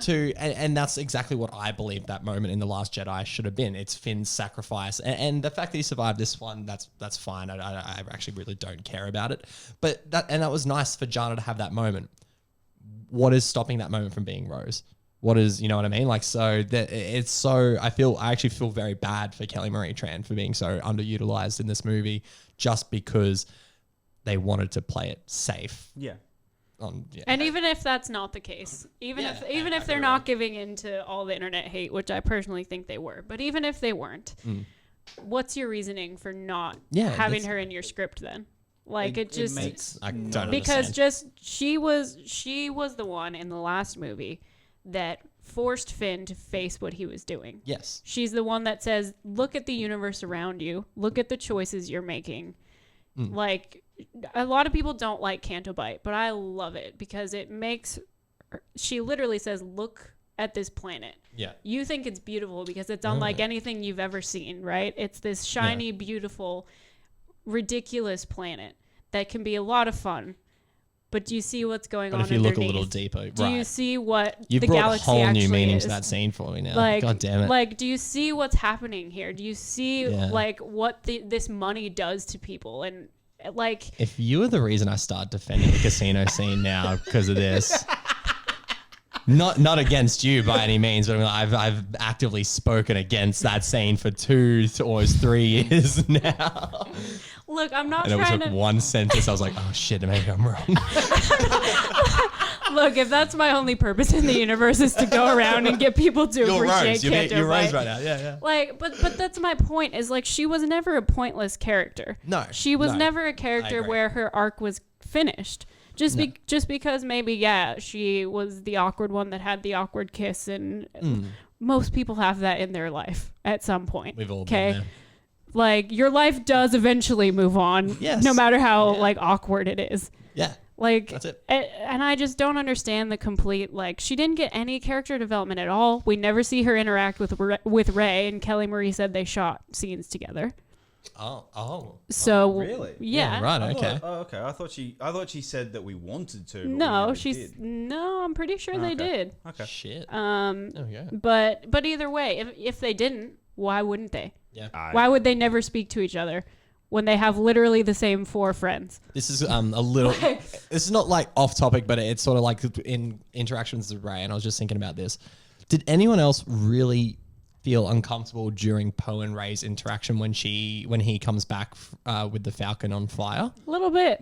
I didn't like that at all. Like it didn't feel Were like they friendly. arguing with each other? It didn't feel like friendly banter to me. It felt like two people who had completely different motives to what they're doing. And I was like, how do you guys expect me to like battle on for you guys? I felt like it was part of originally they were going to end up together, and then That's almost what it felt like to me as well. Like According I was to like, us- are they trying to put like a really awkward sort of like in a position, and then at the end like they're gonna get together? I was like, Well, according to Oscar Isaac, Poe's going to end up with Finn. Well, he wanted Hey. that, and I think half the internet wanted that. But if that was the gay kiss at the end, I mean, it would have made more sense. the way That'd that they been more convincing gay interacted, scene. the way that they interacted throughout this movie, I would have believed it.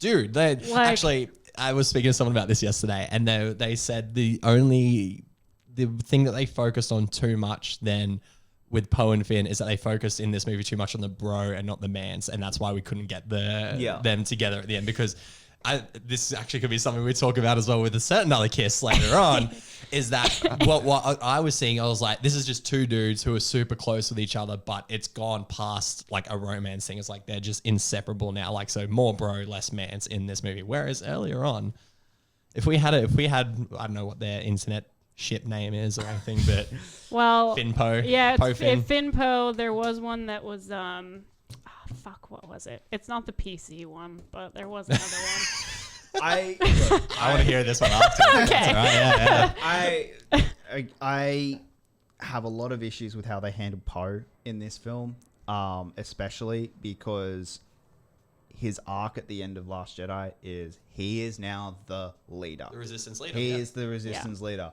He wasn't in this movie at all. Not until the end. And even at the that's end, it. and even at the end, he makes the exact same mistake he makes in Last Jedi. Yeah. Like, the exact same one. He does the exact same thing. Goes in, guns blazing. Oh, we're all losing. And we will get to that last scene. Oh, okay. Yeah. But On your left. What? Yeah. I mean, sorry. Sorry, not that scene. well, yeah, I don't know.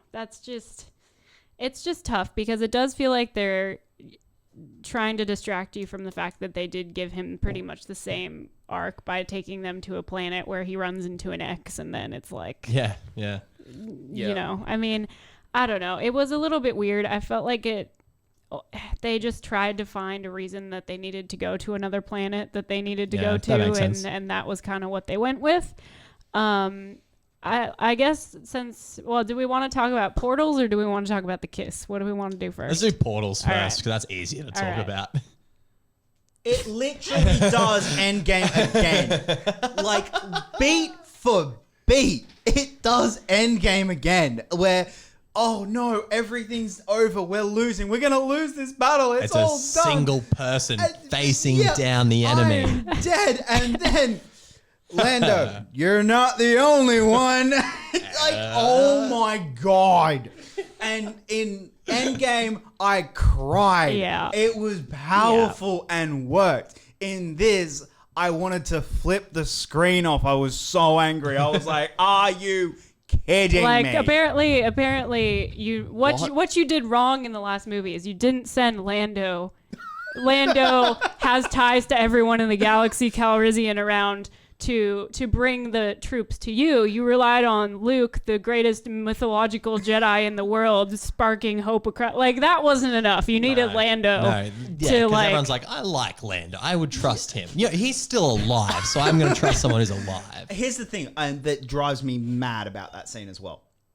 You had it. You had the excuse, which was Luke's death sparked the fire.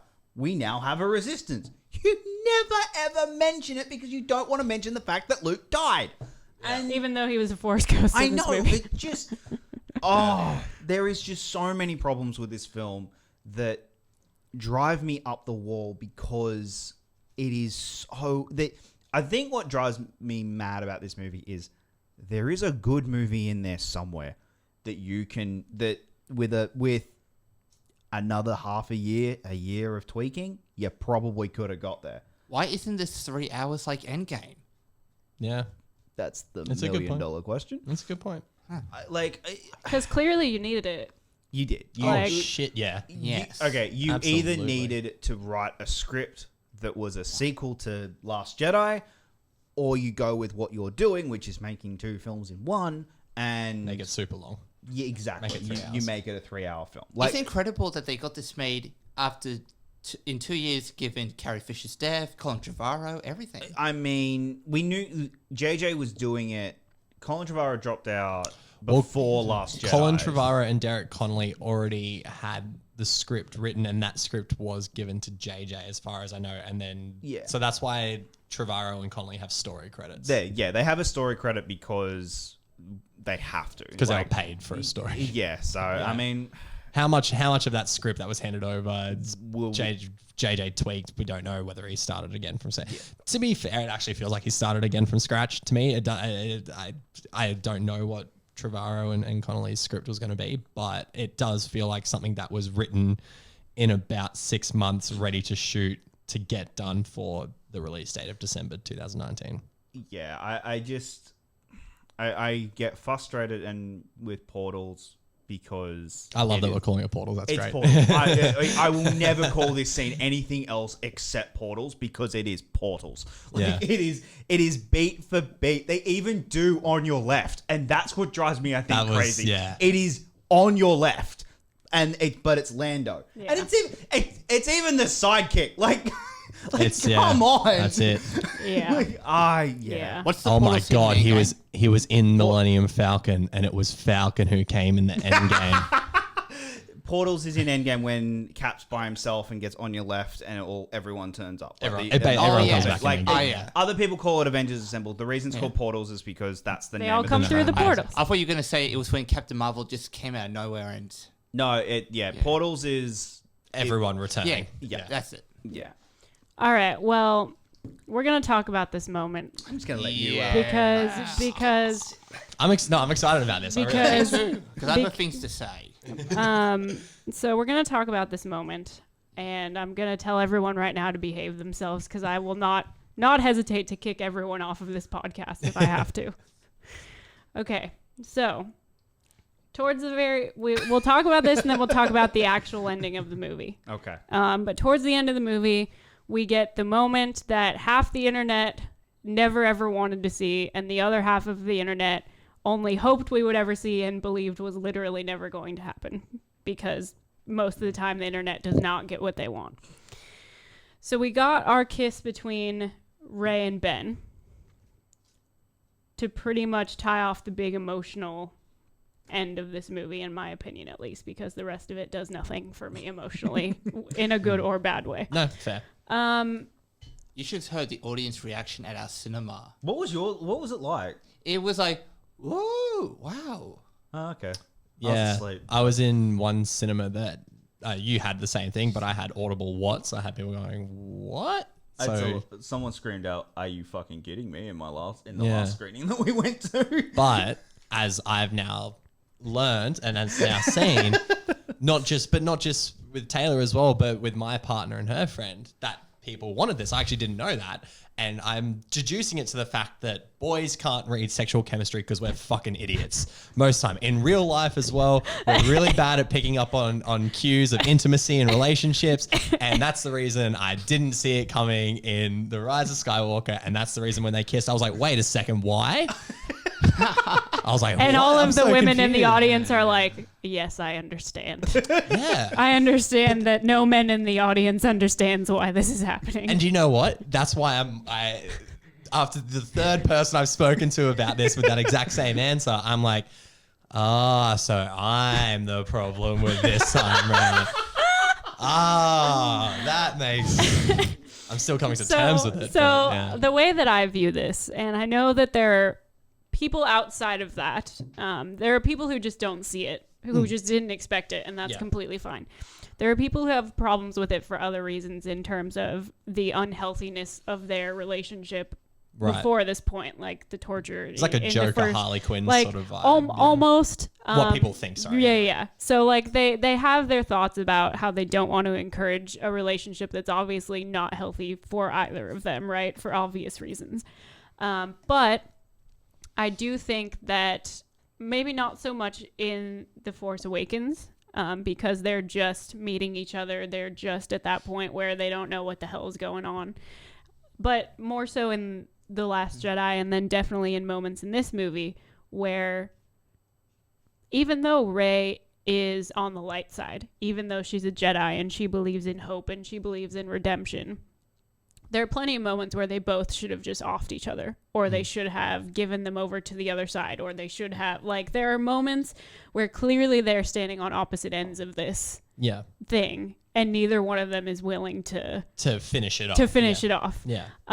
And I think they had, not talking about sexual chemistry necessarily, but I think the two of them have had some of the best chemistry in general throughout the trilogy, where when they're in scenes together, I feel like I care. Like that I feel that they're angry at each other, or I feel like they feel that helplessness that they won't take each other's hand, or like you actually get that chemistry that they were trying to force, I guess, Rey and Poe to have together in this last movie, or the chemistry that they wanted Rey and Finn to have in The Force Awakens, or like the chemistry that they try to force on her with other men in these movies. You actually get from this very clearly toxic, messed up relationship. 3 movies too, which is why it works. And I will 100% agree with the chemistry side of things. I definitely think that there is a chemistry between them.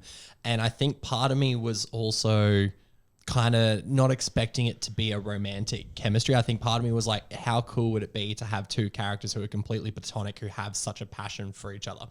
Not necessarily friends, you know what I mean? But, you know, you can love someone so much and you can care about someone so much without having to have a sexual outcome from it. Maybe that's just what I wanted. Maybe that was just because I thought it would be... I think I'm over a lot of films trying to force romantic things into their subplots, because I'm like, well, not everyone you interact with you are going to end up having a sexual thing with. Sometimes you can actually just love people without having to act on, any sort of urges. So I think that's partially what I was expecting out of this, because a lot of people, and my girlfriend, her friend included, bring up the scene in the Force bridging scene in The Last Jedi where he's shirtless. He's like, alpha male and stuff. And he's like, well, maybe he was prepared like that, for her. And I was like, well, he didn't know that Force bridging was happening. And I always thought that scene was played for laughs. I always thought that was a good comedic scene where he's just like, I'm a pretty alpha bad guy. Like, he's trying to impress Rey. There's no doubt about it. But. Well, it depends on, this is a whole different conversation too, Yes. but I feel like it depends on if you believe actually that it's as random as they both claim that it is. That is true. Right? Yeah, because we don't actually know what triggers these Force connections not anymore. Because it was claimed that it was Snoke, and clearly that was all just a giant thrown out the window. Yeah. So we don't actually know if they were random or who's enforcing them or what's happening with them, whatever it is. Yeah. But they happen, and that in itself implies some form of connection between them, whether it's platonic or romantic or arch enemies or whatever the Force has them to be. There's clearly a reason for it, and I think that. To me, it was more... The shirtless scene I thought was funny the first time I saw it, just because you don't expect it. No, yeah. Like, it's funny the first time you see it. And then you see it and you go, that's hilarious, because it plays in with, like, the way I like to see movies where... You know what? If there were Force connections in real life, they would happen at the fucking most awkward time when you're like taking your shirt off, or when you're like, when you're like, God damn it, like what the hell? Last time I want someone in my space. Yeah. Like, so to me, I was just like, you know what? That makes sense. Where she'd appear to him and be like, really, you have no shirt on, and he'd be like, I guess I have to roll with this now. Like, all right. But the moment to me, I think more so in The Last Jedi, where you kind of start to get the sense that maybe it could be something romantic, or not even romantic, just something where they legitimately care about each other outside of trying to hunt each other down, is the scene where they touch hands, right? They reach across each other and they actually have that physical contact. And especially for Kylo, for Rey too, but especially for Kylo, there's probably at least 10, 15 years since the last time someone ever has reached out to him. Yeah. In that with way. Love, ultimately. Yeah. With because obviously Rey is the embodiment of love, and the light side of the Force. So I 100% get what you're saying. So if you look at it the way that some of us have, or so many of us have, and you see that moment, and you see moments like that where it goes from the kind of chemistry they had in The Force Awakens, where it's clearly that just they want to kill each other no matter what, like that's their mission, and then it slowly evolves through The Last Jedi, where they figure out they have this connection, and then all of a sudden they have to face each other in these moments where they can't hurt each other with a lightsaber. They can't just start fighting. They have to either ignore each other or they have to talk. Yeah. And that's something I love about the choice Rian Johnson made, is how can I get them in the room together without having them fighting, without them just trying to kill each other every second that they're talking to each other, to form some kind of real connection, which I think he did beautifully with the way that he chose to do it. Yeah. I do like that it was carried through to this movie, but I don't think I particularly like the way that it was used. Yeah. Just because it is used more as like a... Well, it's the exact opposite of what you just said. Like, they didn't have to fight each other, but now with Force bridging, they can fight each other. They're fighting each other, and because this movie to me also doesn't feel like it uses it as delicately. In The Last Jedi, you kind of feel a shift. It gives you a second where it pauses and the sound around them morphs, and all of a sudden you're in this moment and you feel like you're in this moment. In this movie, you don't really get anything that necessarily changes. No, because it feels forced in the sense of like, JJ's gone, okay, so it's already established, I can just use it. Like, I don't have to build on this. I don't have to, like, I don't have to have a reason really to use it. Yeah, well, whenever I need them to get to the next place, because that's obviously what happens when, after their fight, the Vader helmet falls. He's like, oh, you're on my ship. So it was just a tool to get Kylo Which kind of made me sad, because those were some of my favorite moments in The Last Jedi. I agree. Those moments, I think it was one of the coolest elements of The Last Jedi. Where they had to face each other in a way where they couldn't actually physically get to each other. They could see each other, but they couldn't hurt each other, and they couldn't do anything necessarily about it. The only way that I really liked that it was used in this movie was at the end when she gets to hand him a lightsaber. I thought that was really cool way to do that. But overall, So and then in saying all of this, like obviously that we agree about the chemistry and all of that and the build up to it. Do you think the scene, no matter how you feel with Kylo dying or not, if Kylo brings her back, they just touch each other's face and they smile, and then he falls back and dies? Do you think it has the same effect with or without the kiss? Does it matter? I think I don't necessarily think that it matters, as long as we see the same look on Ben's face. Yeah, and if he reaches the same level of happiness, I don't think it particularly matters. And I think that's why the kiss caught me off guard a little bit, because I think I would have been happy even if it didn't happen, if they were just there happy in that one moment together, that all this chemistry has built up to its climax, the fact that they've worked together to defeat the Emperor, and that he has sacrificed his force power to bring it back to life because he is now Ben Solo. And if they had just looked at each other and touched the face and not kissed and fallen back, I feel like I would have felt the exact same way about his end as I did as if I had with them kissing. And I mean, it's not that I hate, like, it's not, I'm not going to fall on the sword of, like, I hate the kiss, but it just caught me off guard. But then again, I'm a dumb fucking boy who can't read sexual chemistry, so. But I don't know how to interpret their chemistry. Is it like a two alphas in the same room thing, Mr. and Mrs. Smith?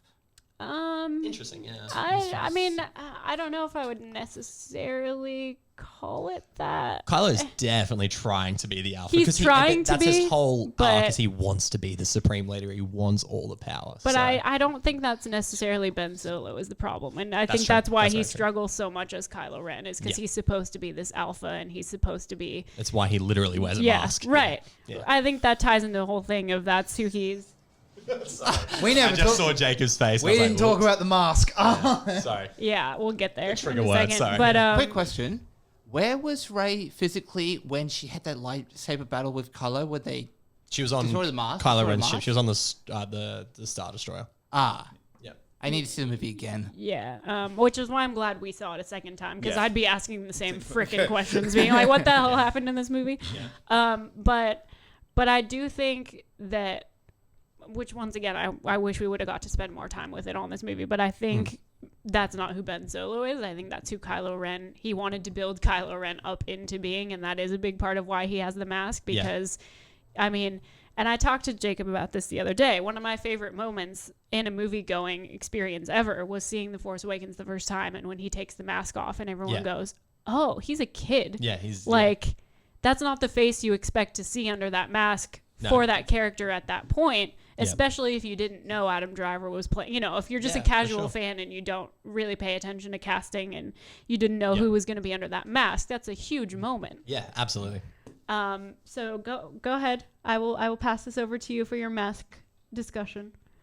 I hated that they brought out the mask, and I'm just going to leave it at that. I want to talk about this because I agree with you. I think that in The Last Jedi, they very, very, very, very much made it clear that he was getting rid of the mask. And that's a good scene in The Last Jedi. That's when you see a major climax of the conflict between Kylo and Ben, is when he decides to smash the mask. And it's an awesome scene. It's one of the, when I first watched The Last Jedi, it was actually one of the scenes where I was like, okay, this is one of the redeemable aspects of the movie for me.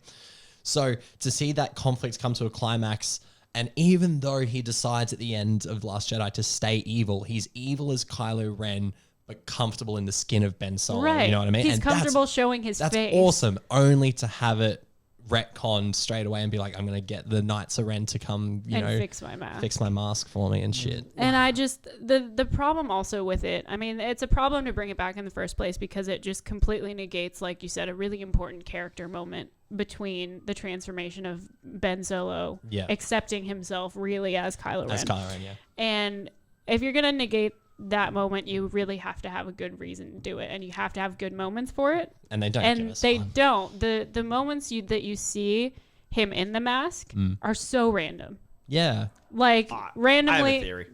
Well, I have a theory too about why they did it practically, which is still shitty. They could have found better ways around it, but like, there's one random scene where he's flying and he's wearing it, and there's one random scene where he's walking down a hallway and he's wearing it, and it's never really used as, oh, okay, I'm putting this on as intimidation because I'm insecure right now, or I'm putting this on in front of these particular people, or it's never used for specific reasons. moments. And it's never you. That's it's regressive. Again, what I think this movie does is it regresses the character back to, no, I'm Vader's pawn. Like I'm just trying to emulate Vader. Where The Last Jedi was all about no, he outgrew that. He outgrew Vader. He is no longer Vader's grandchild. He is Kylo Ren, and that's what I loved about it. And then when you go, oh no, he's putting on the mask, and to piggyback off what you were saying, you're right. The scenes where he uses the mask don't make sense in a character point of view. They make sense in a shooting point of view, which goes into why I think he has the mask, which is reshoots. I think Adam Driver was busy. Yeah. And he wasn't there. All his other, with Black Klansman and Marriage everything he's Story doing, and The Report and everything else he had going on. And so they just were like, well, we'll throw a mask on him and it's fine. That's man. The more I talk about this movie, the sadder I get. Okay. All right. Let's just get to the final scene. Yeah. And then we can talk about the things we like, because there's a lot that I really do want to like talk about those Yes, things too. absolutely. Right, We've been talking for 2 hours about things we haven't liked. Yeah, so if you're still here, we will get to the stuff we like. All right, let's talk about the actual ending of this movie. Oh boy, okay. All right, so we get back to Rebel Base, right? Yep. We get back to the Resistance base. Excuse me. I was really hoping after Last Jedi they would actually start using the name Rebels. Yeah, I when know. like Luke said, the rebellion is reborn. Yeah. I was really hoping. Anyway, they get back to the Resistance base, and it's a big party, right? Doesn't really feel like a big party, but it's a big But party. it's a big party, yeah. You have your in the background revolutionary gay kiss for 0.5 seconds between two women that you've only really seen character one of had them. one line in the movie. Yeah. Characters we don't even know. Yeah. Yep. So there was that. That's been cut from international audiences. Shocker. Wow. Shocker. Wow. Like, Oh, my who God. knew they were going to do that?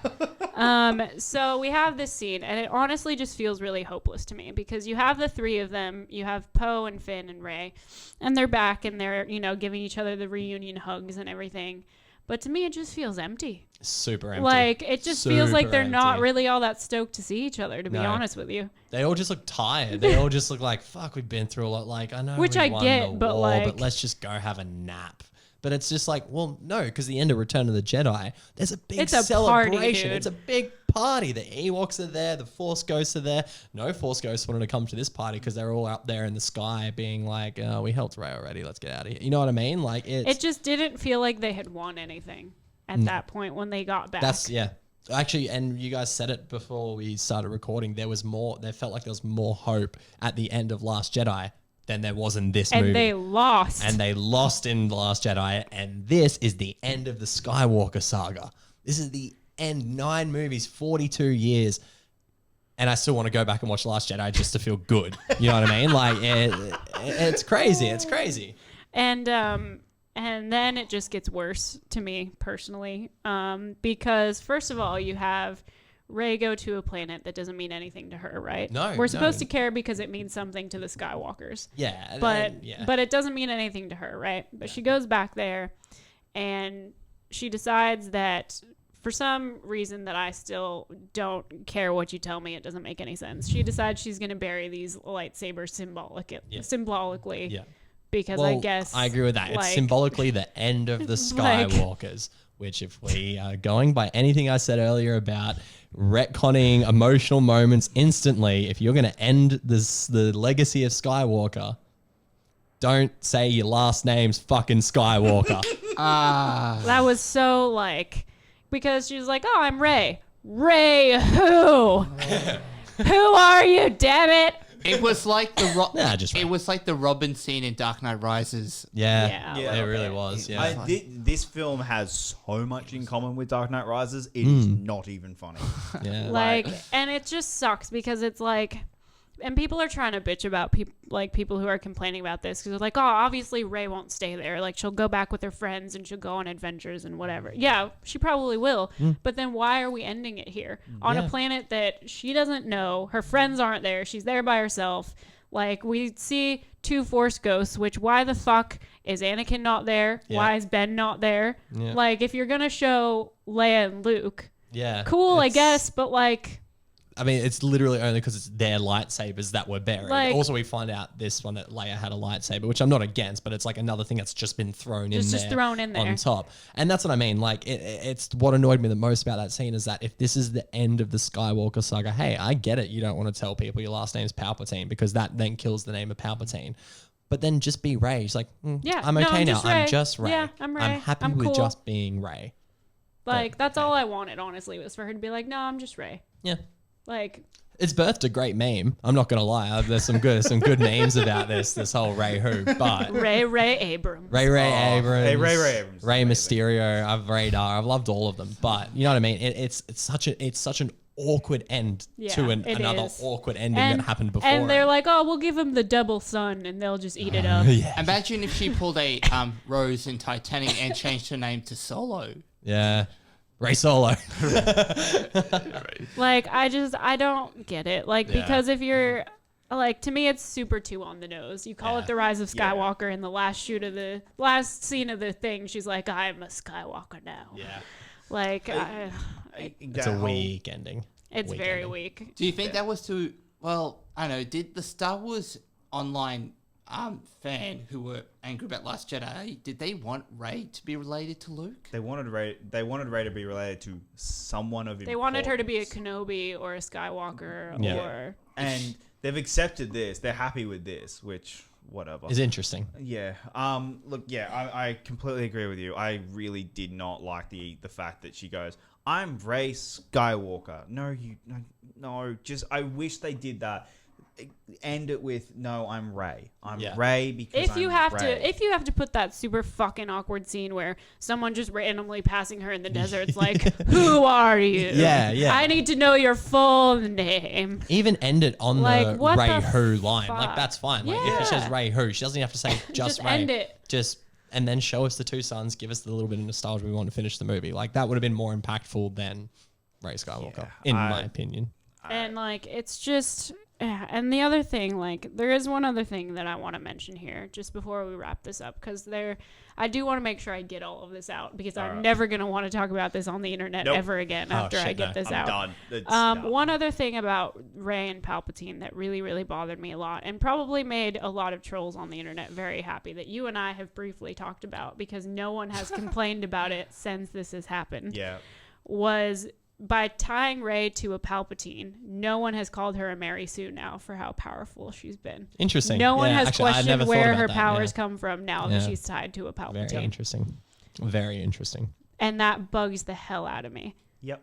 Yep. Because she was not allowed to ever be that powerful until she got they the tied name. her to the Palpatine name. That's fucking And annoying. there's a line hey? in the movie too that made me want to punch something. I don't know if everyone will notice it, but she's talking to Kylo at some point, and he's like, "You have his power." Yeah. And it's like- yeah.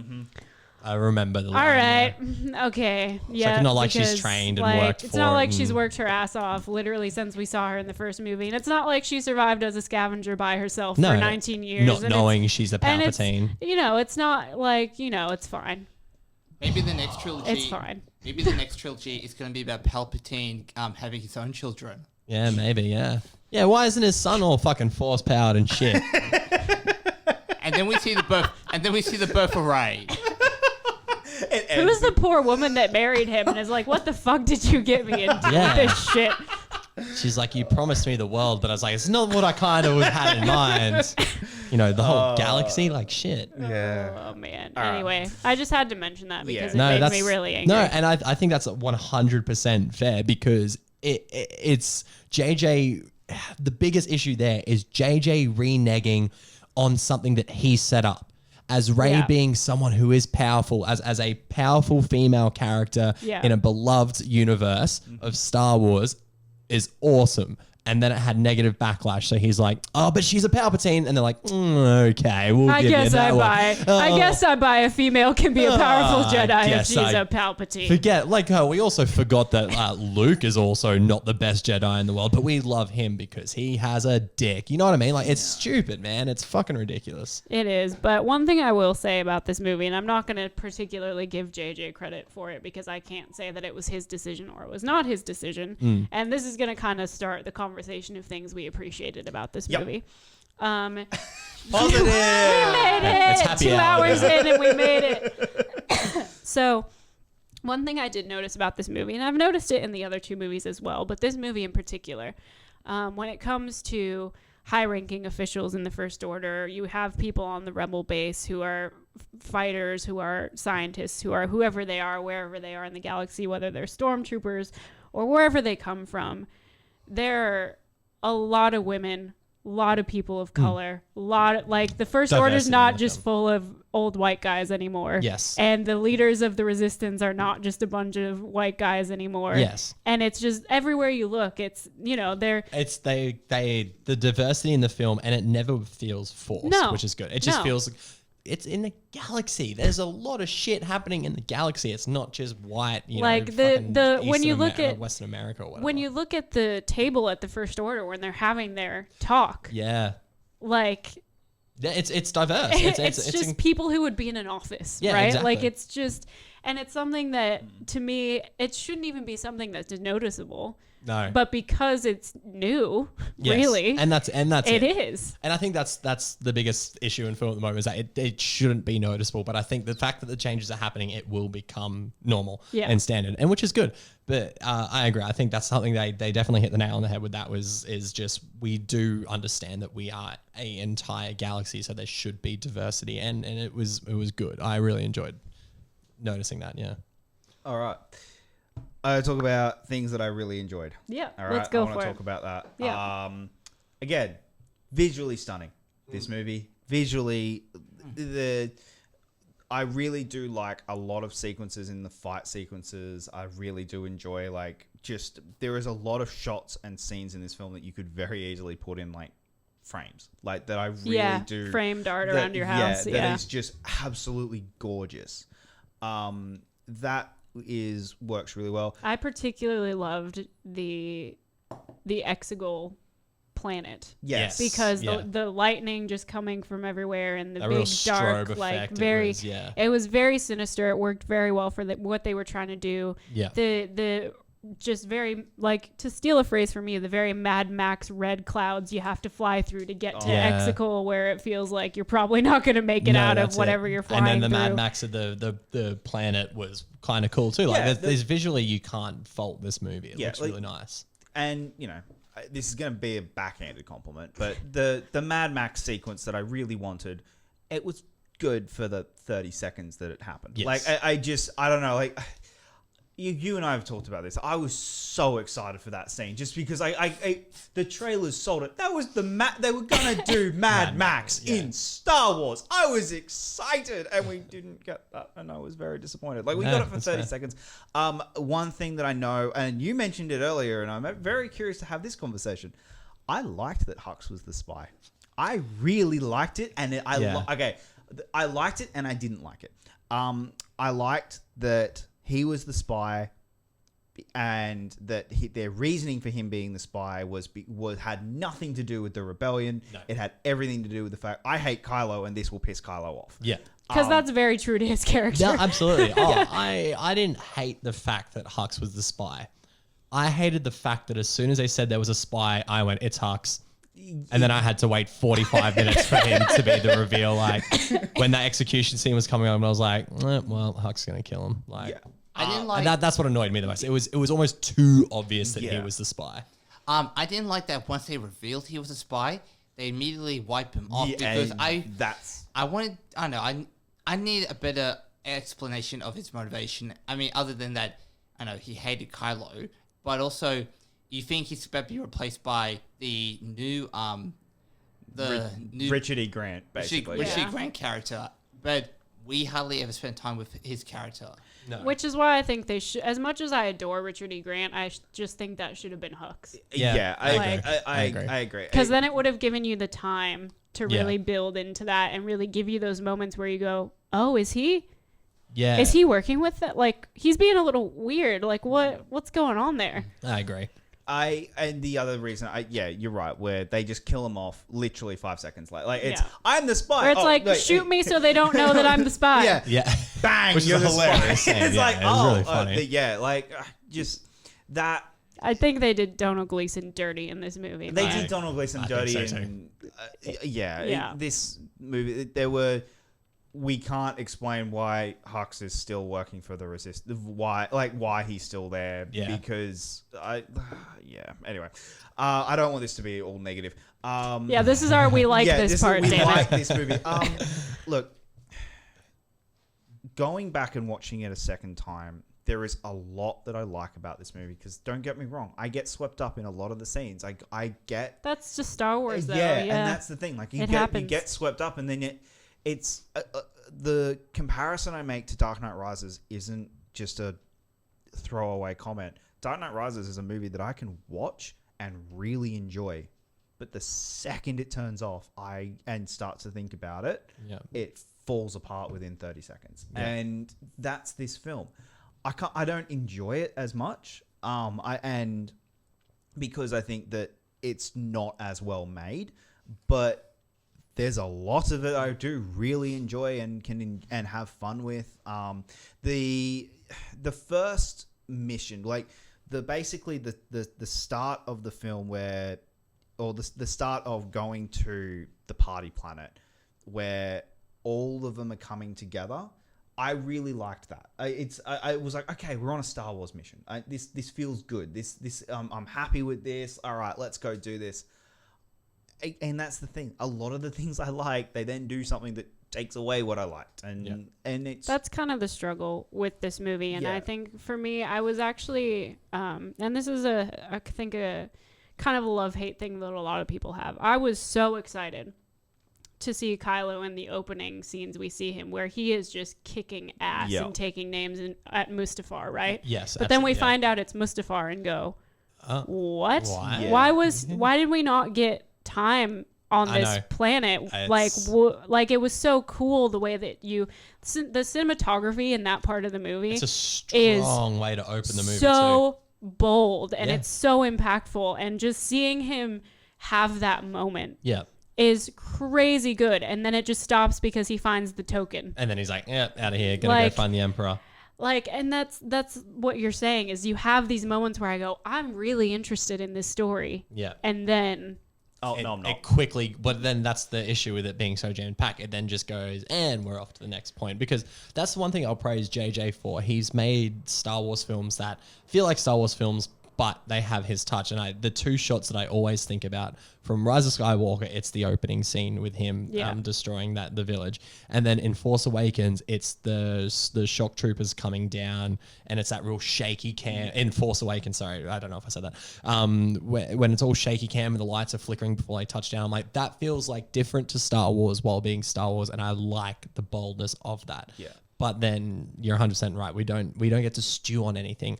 So, but not to make it negative. But if you were gonna tell this story where you were gonna go to all these planets, Yeah. I think Mustafar is one we should It's a have got to spend cool some planet to cool, go to. well, and it has history. It- If you're gonna go with so the much. nostalgia thing, like that planet Just don't have has it be a throwaway. plenty Like, that yeah. you can pull from.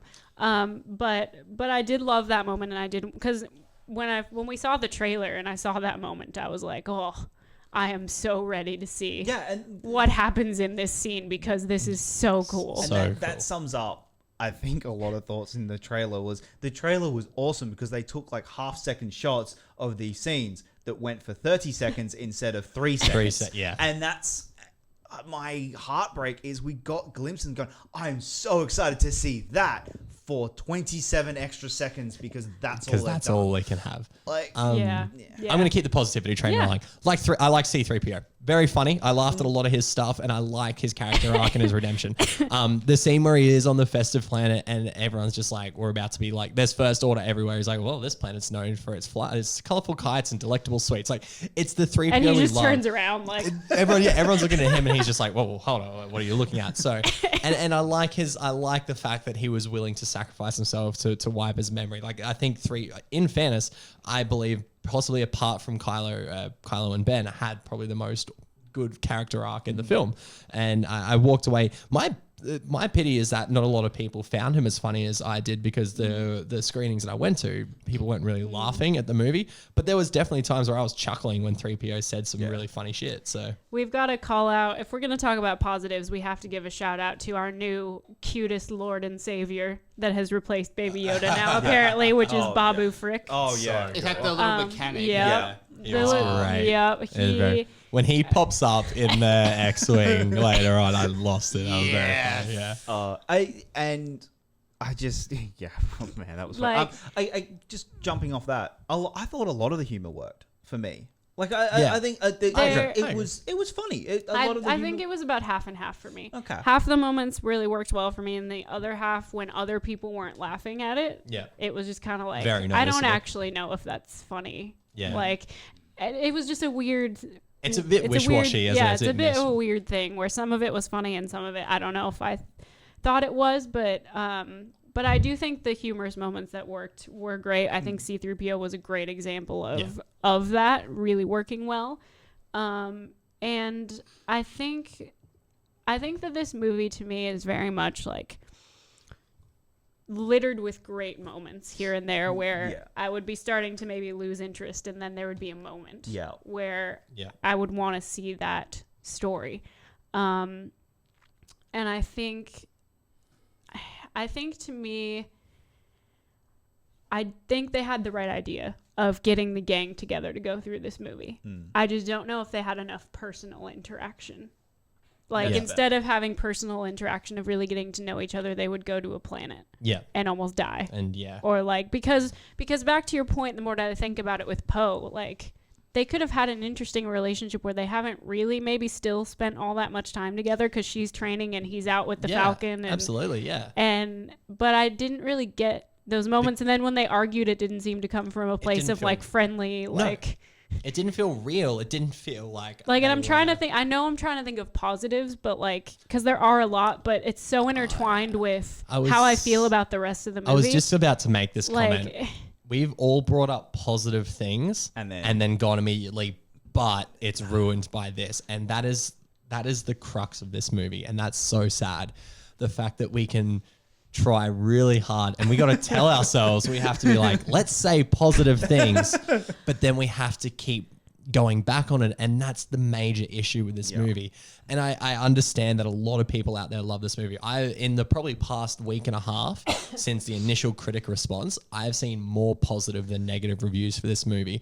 And I've actually sat there, and I understand everyone's opinion is their own thing. I understand people see things and observe and take things in differently. But I have struggled so hard to sit there and actually believe whether these guys actually like this movie or not, because every time I think of something good, it's overshadowed by something bad. And that's sad. But on that note, there is one thing I do want to talk about that I thought was really cool, because I want to talk about it, and I do want to talk about good things, and it gave me my Ben Solo for 3 whole minutes, and we're going to talk about it. So at the end of the movie, you have him charging in going, you know what? All I have is a shooter. Yeah. I have a gun. I have a weapon that I'm very unfamiliar with, don't have my saber, and he runs in and just does the fucking Han Solo shot behind the shoulder where he doesn't even look at what he's shooting at, and I went, it hurts me. It's so good. Like, he does it. He does the Han Solo shot. It was awesome. And I was great. Like, I love every second of this. And that's why I giggled a lot at that scene. And he goes in and does that, and then you see him circled by the Knights of Ren. You see these people that he's trained with and taught and ruled over. And now all of a sudden, all he has is a gun, doesn't have his saber, has to take on all of them by himself. And starts getting beaten and he's getting his ass handed to him because he's trying to, once again, fight on the defensive, not the offensive, which is such an interesting thing the second half of this movie does with Kylo. Is he's not the one having the tantrum and attacking things and being the aggressor. He's very much on the defensive as we start to see more Ben Solo actually coming through him. Which was such a great choice. In a movie that does not have great choices.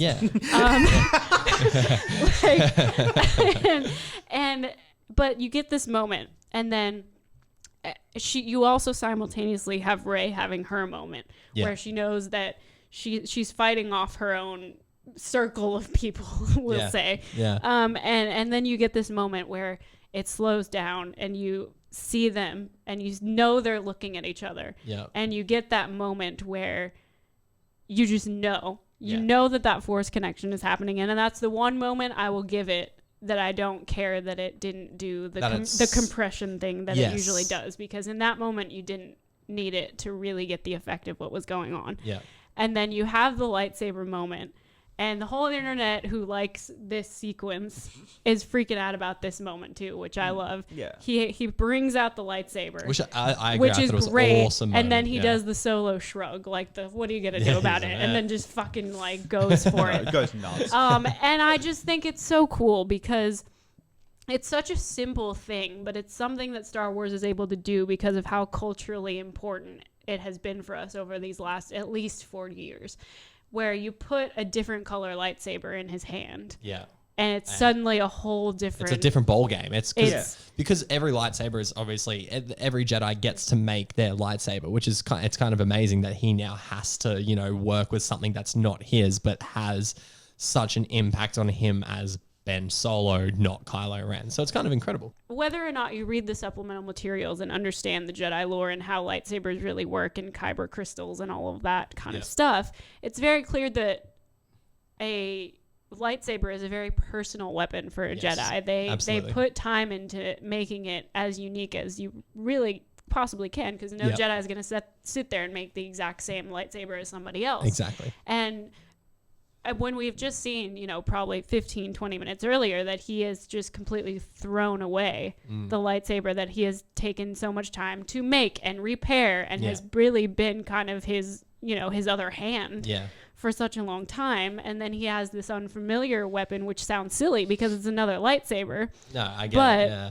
But it's a whole different weapon, and you just get this whole different kind of fight coming out of him at that point. And I just think it's such a cool way to I guess give us those Ben Solo moments that we didn't really get that I wanted. It at least gives us a little bit of absolutely of that through his body language and through the way that he's using this new weapon. And then when he finds Rey and we get to this point where it's not even a question. They're going to fight together. They're going to do what they have to do to make this work. And then all of a sudden you get to that point of you're supposed to feel like they're going to lose. Yeah. The stakes are supposed to have gotten you to the point where you feel like they're going to lose. And I don't necessarily think I would say the movie pulls that off. Yeah.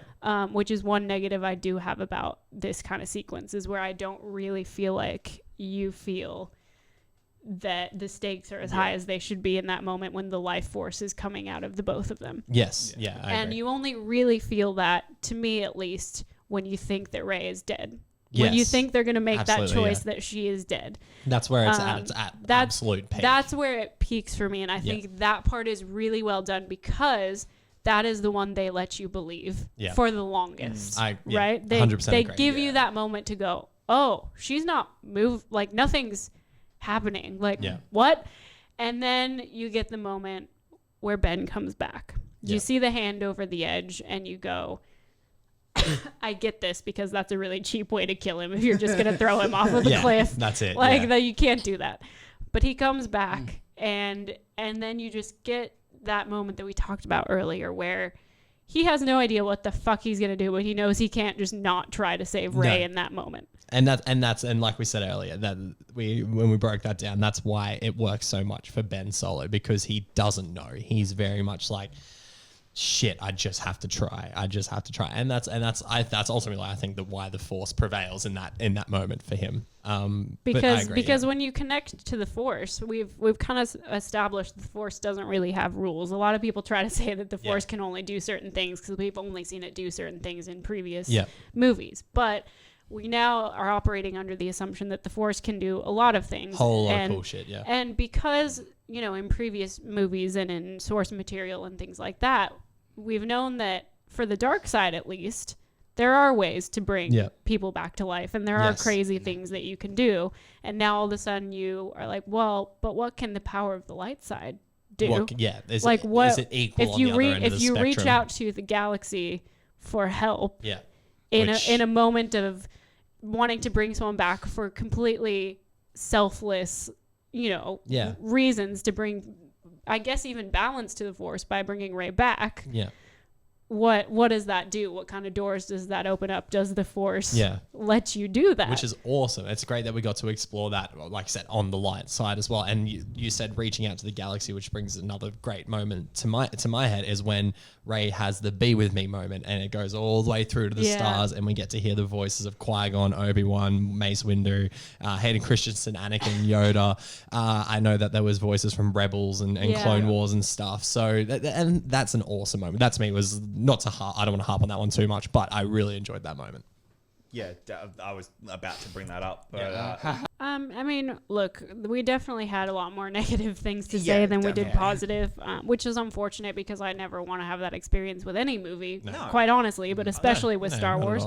But, I mean, there were moments that I really clearly enjoyed about this movie. There were little things that I enjoyed hanging on to. And it's something that has really given us a lot to discuss when we've talked about things, and has given us a lot to talk about in terms of the rest of the saga and the other movies in this trilogy, and kind of what that all means and what they were going for. And it has sent me back down the spiral of writing fan fiction, which I haven't done for like 3 years. So there's that I have to deal with now. But and I don't even necessarily say that as a bad thing, even though it takes up a lot of my time. But it's something that gets people creating things. Right? It makes people are making that art, or they're writing those stories, or they're putting things out there of things that they wanted to see, or it's things inspiring creativity. Right. It's great. So even if the worst case scenario people didn't like it, it's getting them to create other things. Some would say it's a spark of hope. That's the spark of hope the movie was missing. So, all right, I'm just going to give my last final thoughts on Star Wars, and this will be the last time I talk about this movie online for a while. This film, again, treated... I've been saying this a bit online. It treated Star Wars like the soap opera that it has, space opera that it always. I mean, soap opera's fitting though too. But it is treated it like the space opera it always had. The problem was Rian Johnson treated Star Wars like Shakespeare, and I wanted Shakespeare. I got a taste of what happens when you treat Star Wars like Shakespeare, and I liked it. I really liked it, and then this one went back to being it's just a space opera. And if you like that, if you like it just being a space opera, you are probably one of the people who enjoys this movie. You like if that's what you're going after, then I get it. Fair enough. Congratulate. Like I'm jealous of you. Like realistically, I'm jealous of the fact that you are able to enjoy this film. Like Richard, you're able to enjoy it. That's awesome. I wish I could. I wish I could actually sit down and the last film of the Skywalker saga. For me, I don't love it. I just enjoy it. But I wish it worked for me. Like that, I could sit there and actually go, "Yeah, this film worked." And I sadly, for me, it didn't. And I've said this online as well, that a feeling I've had about this is that it is essentially kind of I've used it's Ted ending up with Robin in How I Met Your Mother. It's you had a plan in season 2. The show moved on. Star Wars had moved on from the plan you had at the end of Force Awakens. I get you had your plan. You wanted to keep your plan. Fair enough, you're the creator, but you needed to realize that the fandom and the story itself had moved on from the plan you had. And I think that's ultimately where I end up. I'm one of the few people in the world who kind of forgives the last season of How I Met Your Mother. Blech. I didn't. Nah. Yeah, but 0%. Yeah, that's fair. 0 out of 10. Okay, and hate that last season. But that's kind of where I'm at on this movie. I can see why you've done that. Yeah. I just don't like it. And there's one thing I will say about the way that people have been handling kind of the divisiveness of this trilogy as a whole, I guess you could say. And I think it's a big problem because a lot of people are coming at people like us who didn't particularly enjoy it and don't quite understand a lot of the choices that were made and say, you need to calm down. This is for kids. Yeah. And I go, so you don't think kids deserve enriching content? Is that what you're trying to say to me? Or are you trying to say kids are dumb? Are you what? I don't understand the kind of argument you're trying to make there.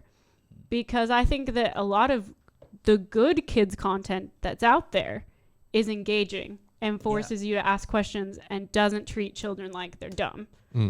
Well, So I don't understand that particular stance that people are coming at. Well, before the original, before the new sequel trilogy, one of the things that fans love to do was debate about Return of the Jedi was the original version that George Lucas rewrote, where it was going to be Han dies, Leia steps down as princess, and Luke has some sort of open-ended conclusion. And there's fans who say, well, that would have been the better ending. Well, we can't tell.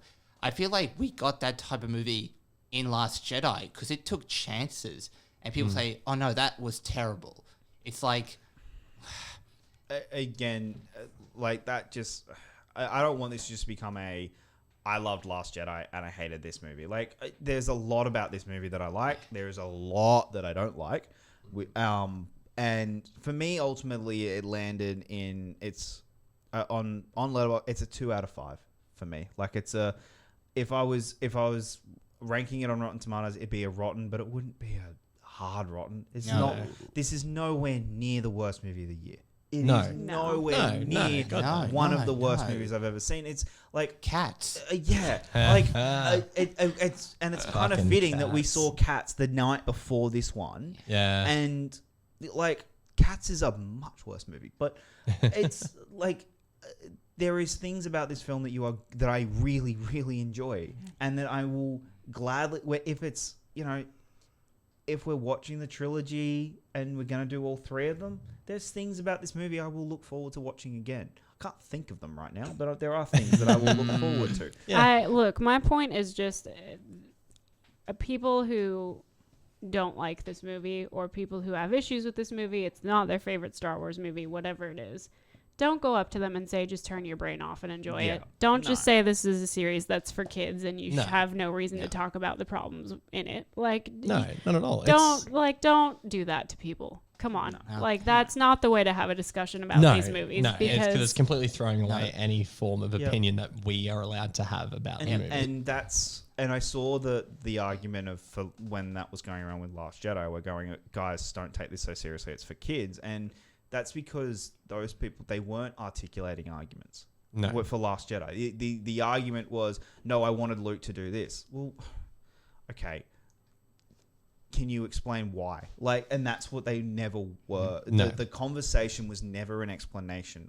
At least, and again, I'm a massive fan of Last Jedi, but there are things that movie does that I don't like, that don't work for me. However, I'm able to articulate that as long as you, and that's the whole thing about conversation and discussion. That's a problem I have with Twitter. Can't have a nuanced discussion in 240 characters. No. And the one thing that does actually make me feel bad is I don't want to validate the haters of The Last Jedi, but what Rise of Skywalker has done to me is that it actually has given me something to agree with the haters on, is that there was no roadmap for this trilogy. Yeah. You can't blame The Last Jedi for that bullshit. Don't even try to go there. I don't blame The Last Jedi. I blame Rise of Skywalker for making me feel that. Yeah, I think that's a valid point. I think we wouldn't have noticed as much more if The Rise of Skywalker wasn't the movie it was. You know what I mean? If we hadn't seen so much so dramatically get retconned from The Last Jedi, it wouldn't have been as much of a problem. Yeah, and that's what I mean. If it had followed on. If you make it look like there was some cohesive plan. You can fool me. I'm one of the dumbest people in the world. I get it. If it had followed on from Last Jedi, I would have been like, wow, I can't believe this is the story they mapped from 2013. You know what I mean? Richard's 100% right. The fact that JJ went out and was like, we're changing this, this, and this because it's not the way I wanted it, that's where it became super obvious. And the fact that Disney signed off on it too is a little bit more concerning. Yeah. I mean, look, I don't even know if we can fully blame JJ for a lot of it. No, I I think think a it's a lot of it scapegoat. was a Disney I would agree, boardroom kind I of would agree. thing. It's just At easy to least- say JJ. It is. No, it's easy to say JJ and just mean everyone involved with all the creative decisions. having to JJ do- is a collective. Look, But maybe one day in the future we'll change our minds, just like people change their minds about the prequels. Maybe Yeah. one day. People- I have a feeling this movie's going to. I feel like it's only going to get worse, to be honest This is the with you. one that's going to go down a lot. Like, look, I'm one of the. I've got Phantom Menace higher than this because I like Phantom Menace. I think I don't hate Phantom Menace. So anyway, Anyhow. That's a whole discussion for Yeah, a that's different another time discussion. when we can do a 7-hour podcast Yeah, exactly. on the saga of Star Wars. But I think we should probably wrap it up. We're coming to about 3 hours of discussion time here. Lovely. I think we've covered pretty much everything we can cover to an extent. I mean, at least we deep dived into the things that were important. Who is the person who is, I don't know if he's a friend of yours, who said that you shouldn't talk about Star Wars for 2.5 hours? You don't want to say their name? maybe not. Fuck you. I can do whatever the fuck I want to. Oh, that's not going to cause any problems. No. No, you can edit that out. No, we're leaving that in. Hey, no, leave it in. I don't give a shit. I don't know this.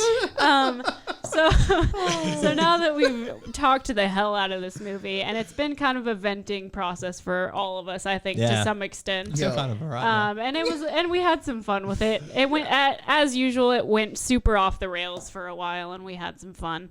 But if you guys have stuck through this whole thing, thank you so much for sticking around and listening to us talk Star Wars, because it's been a journey. It feels like it's been 12 years since this movie came out, and we saw it for the first time 2 weeks ago.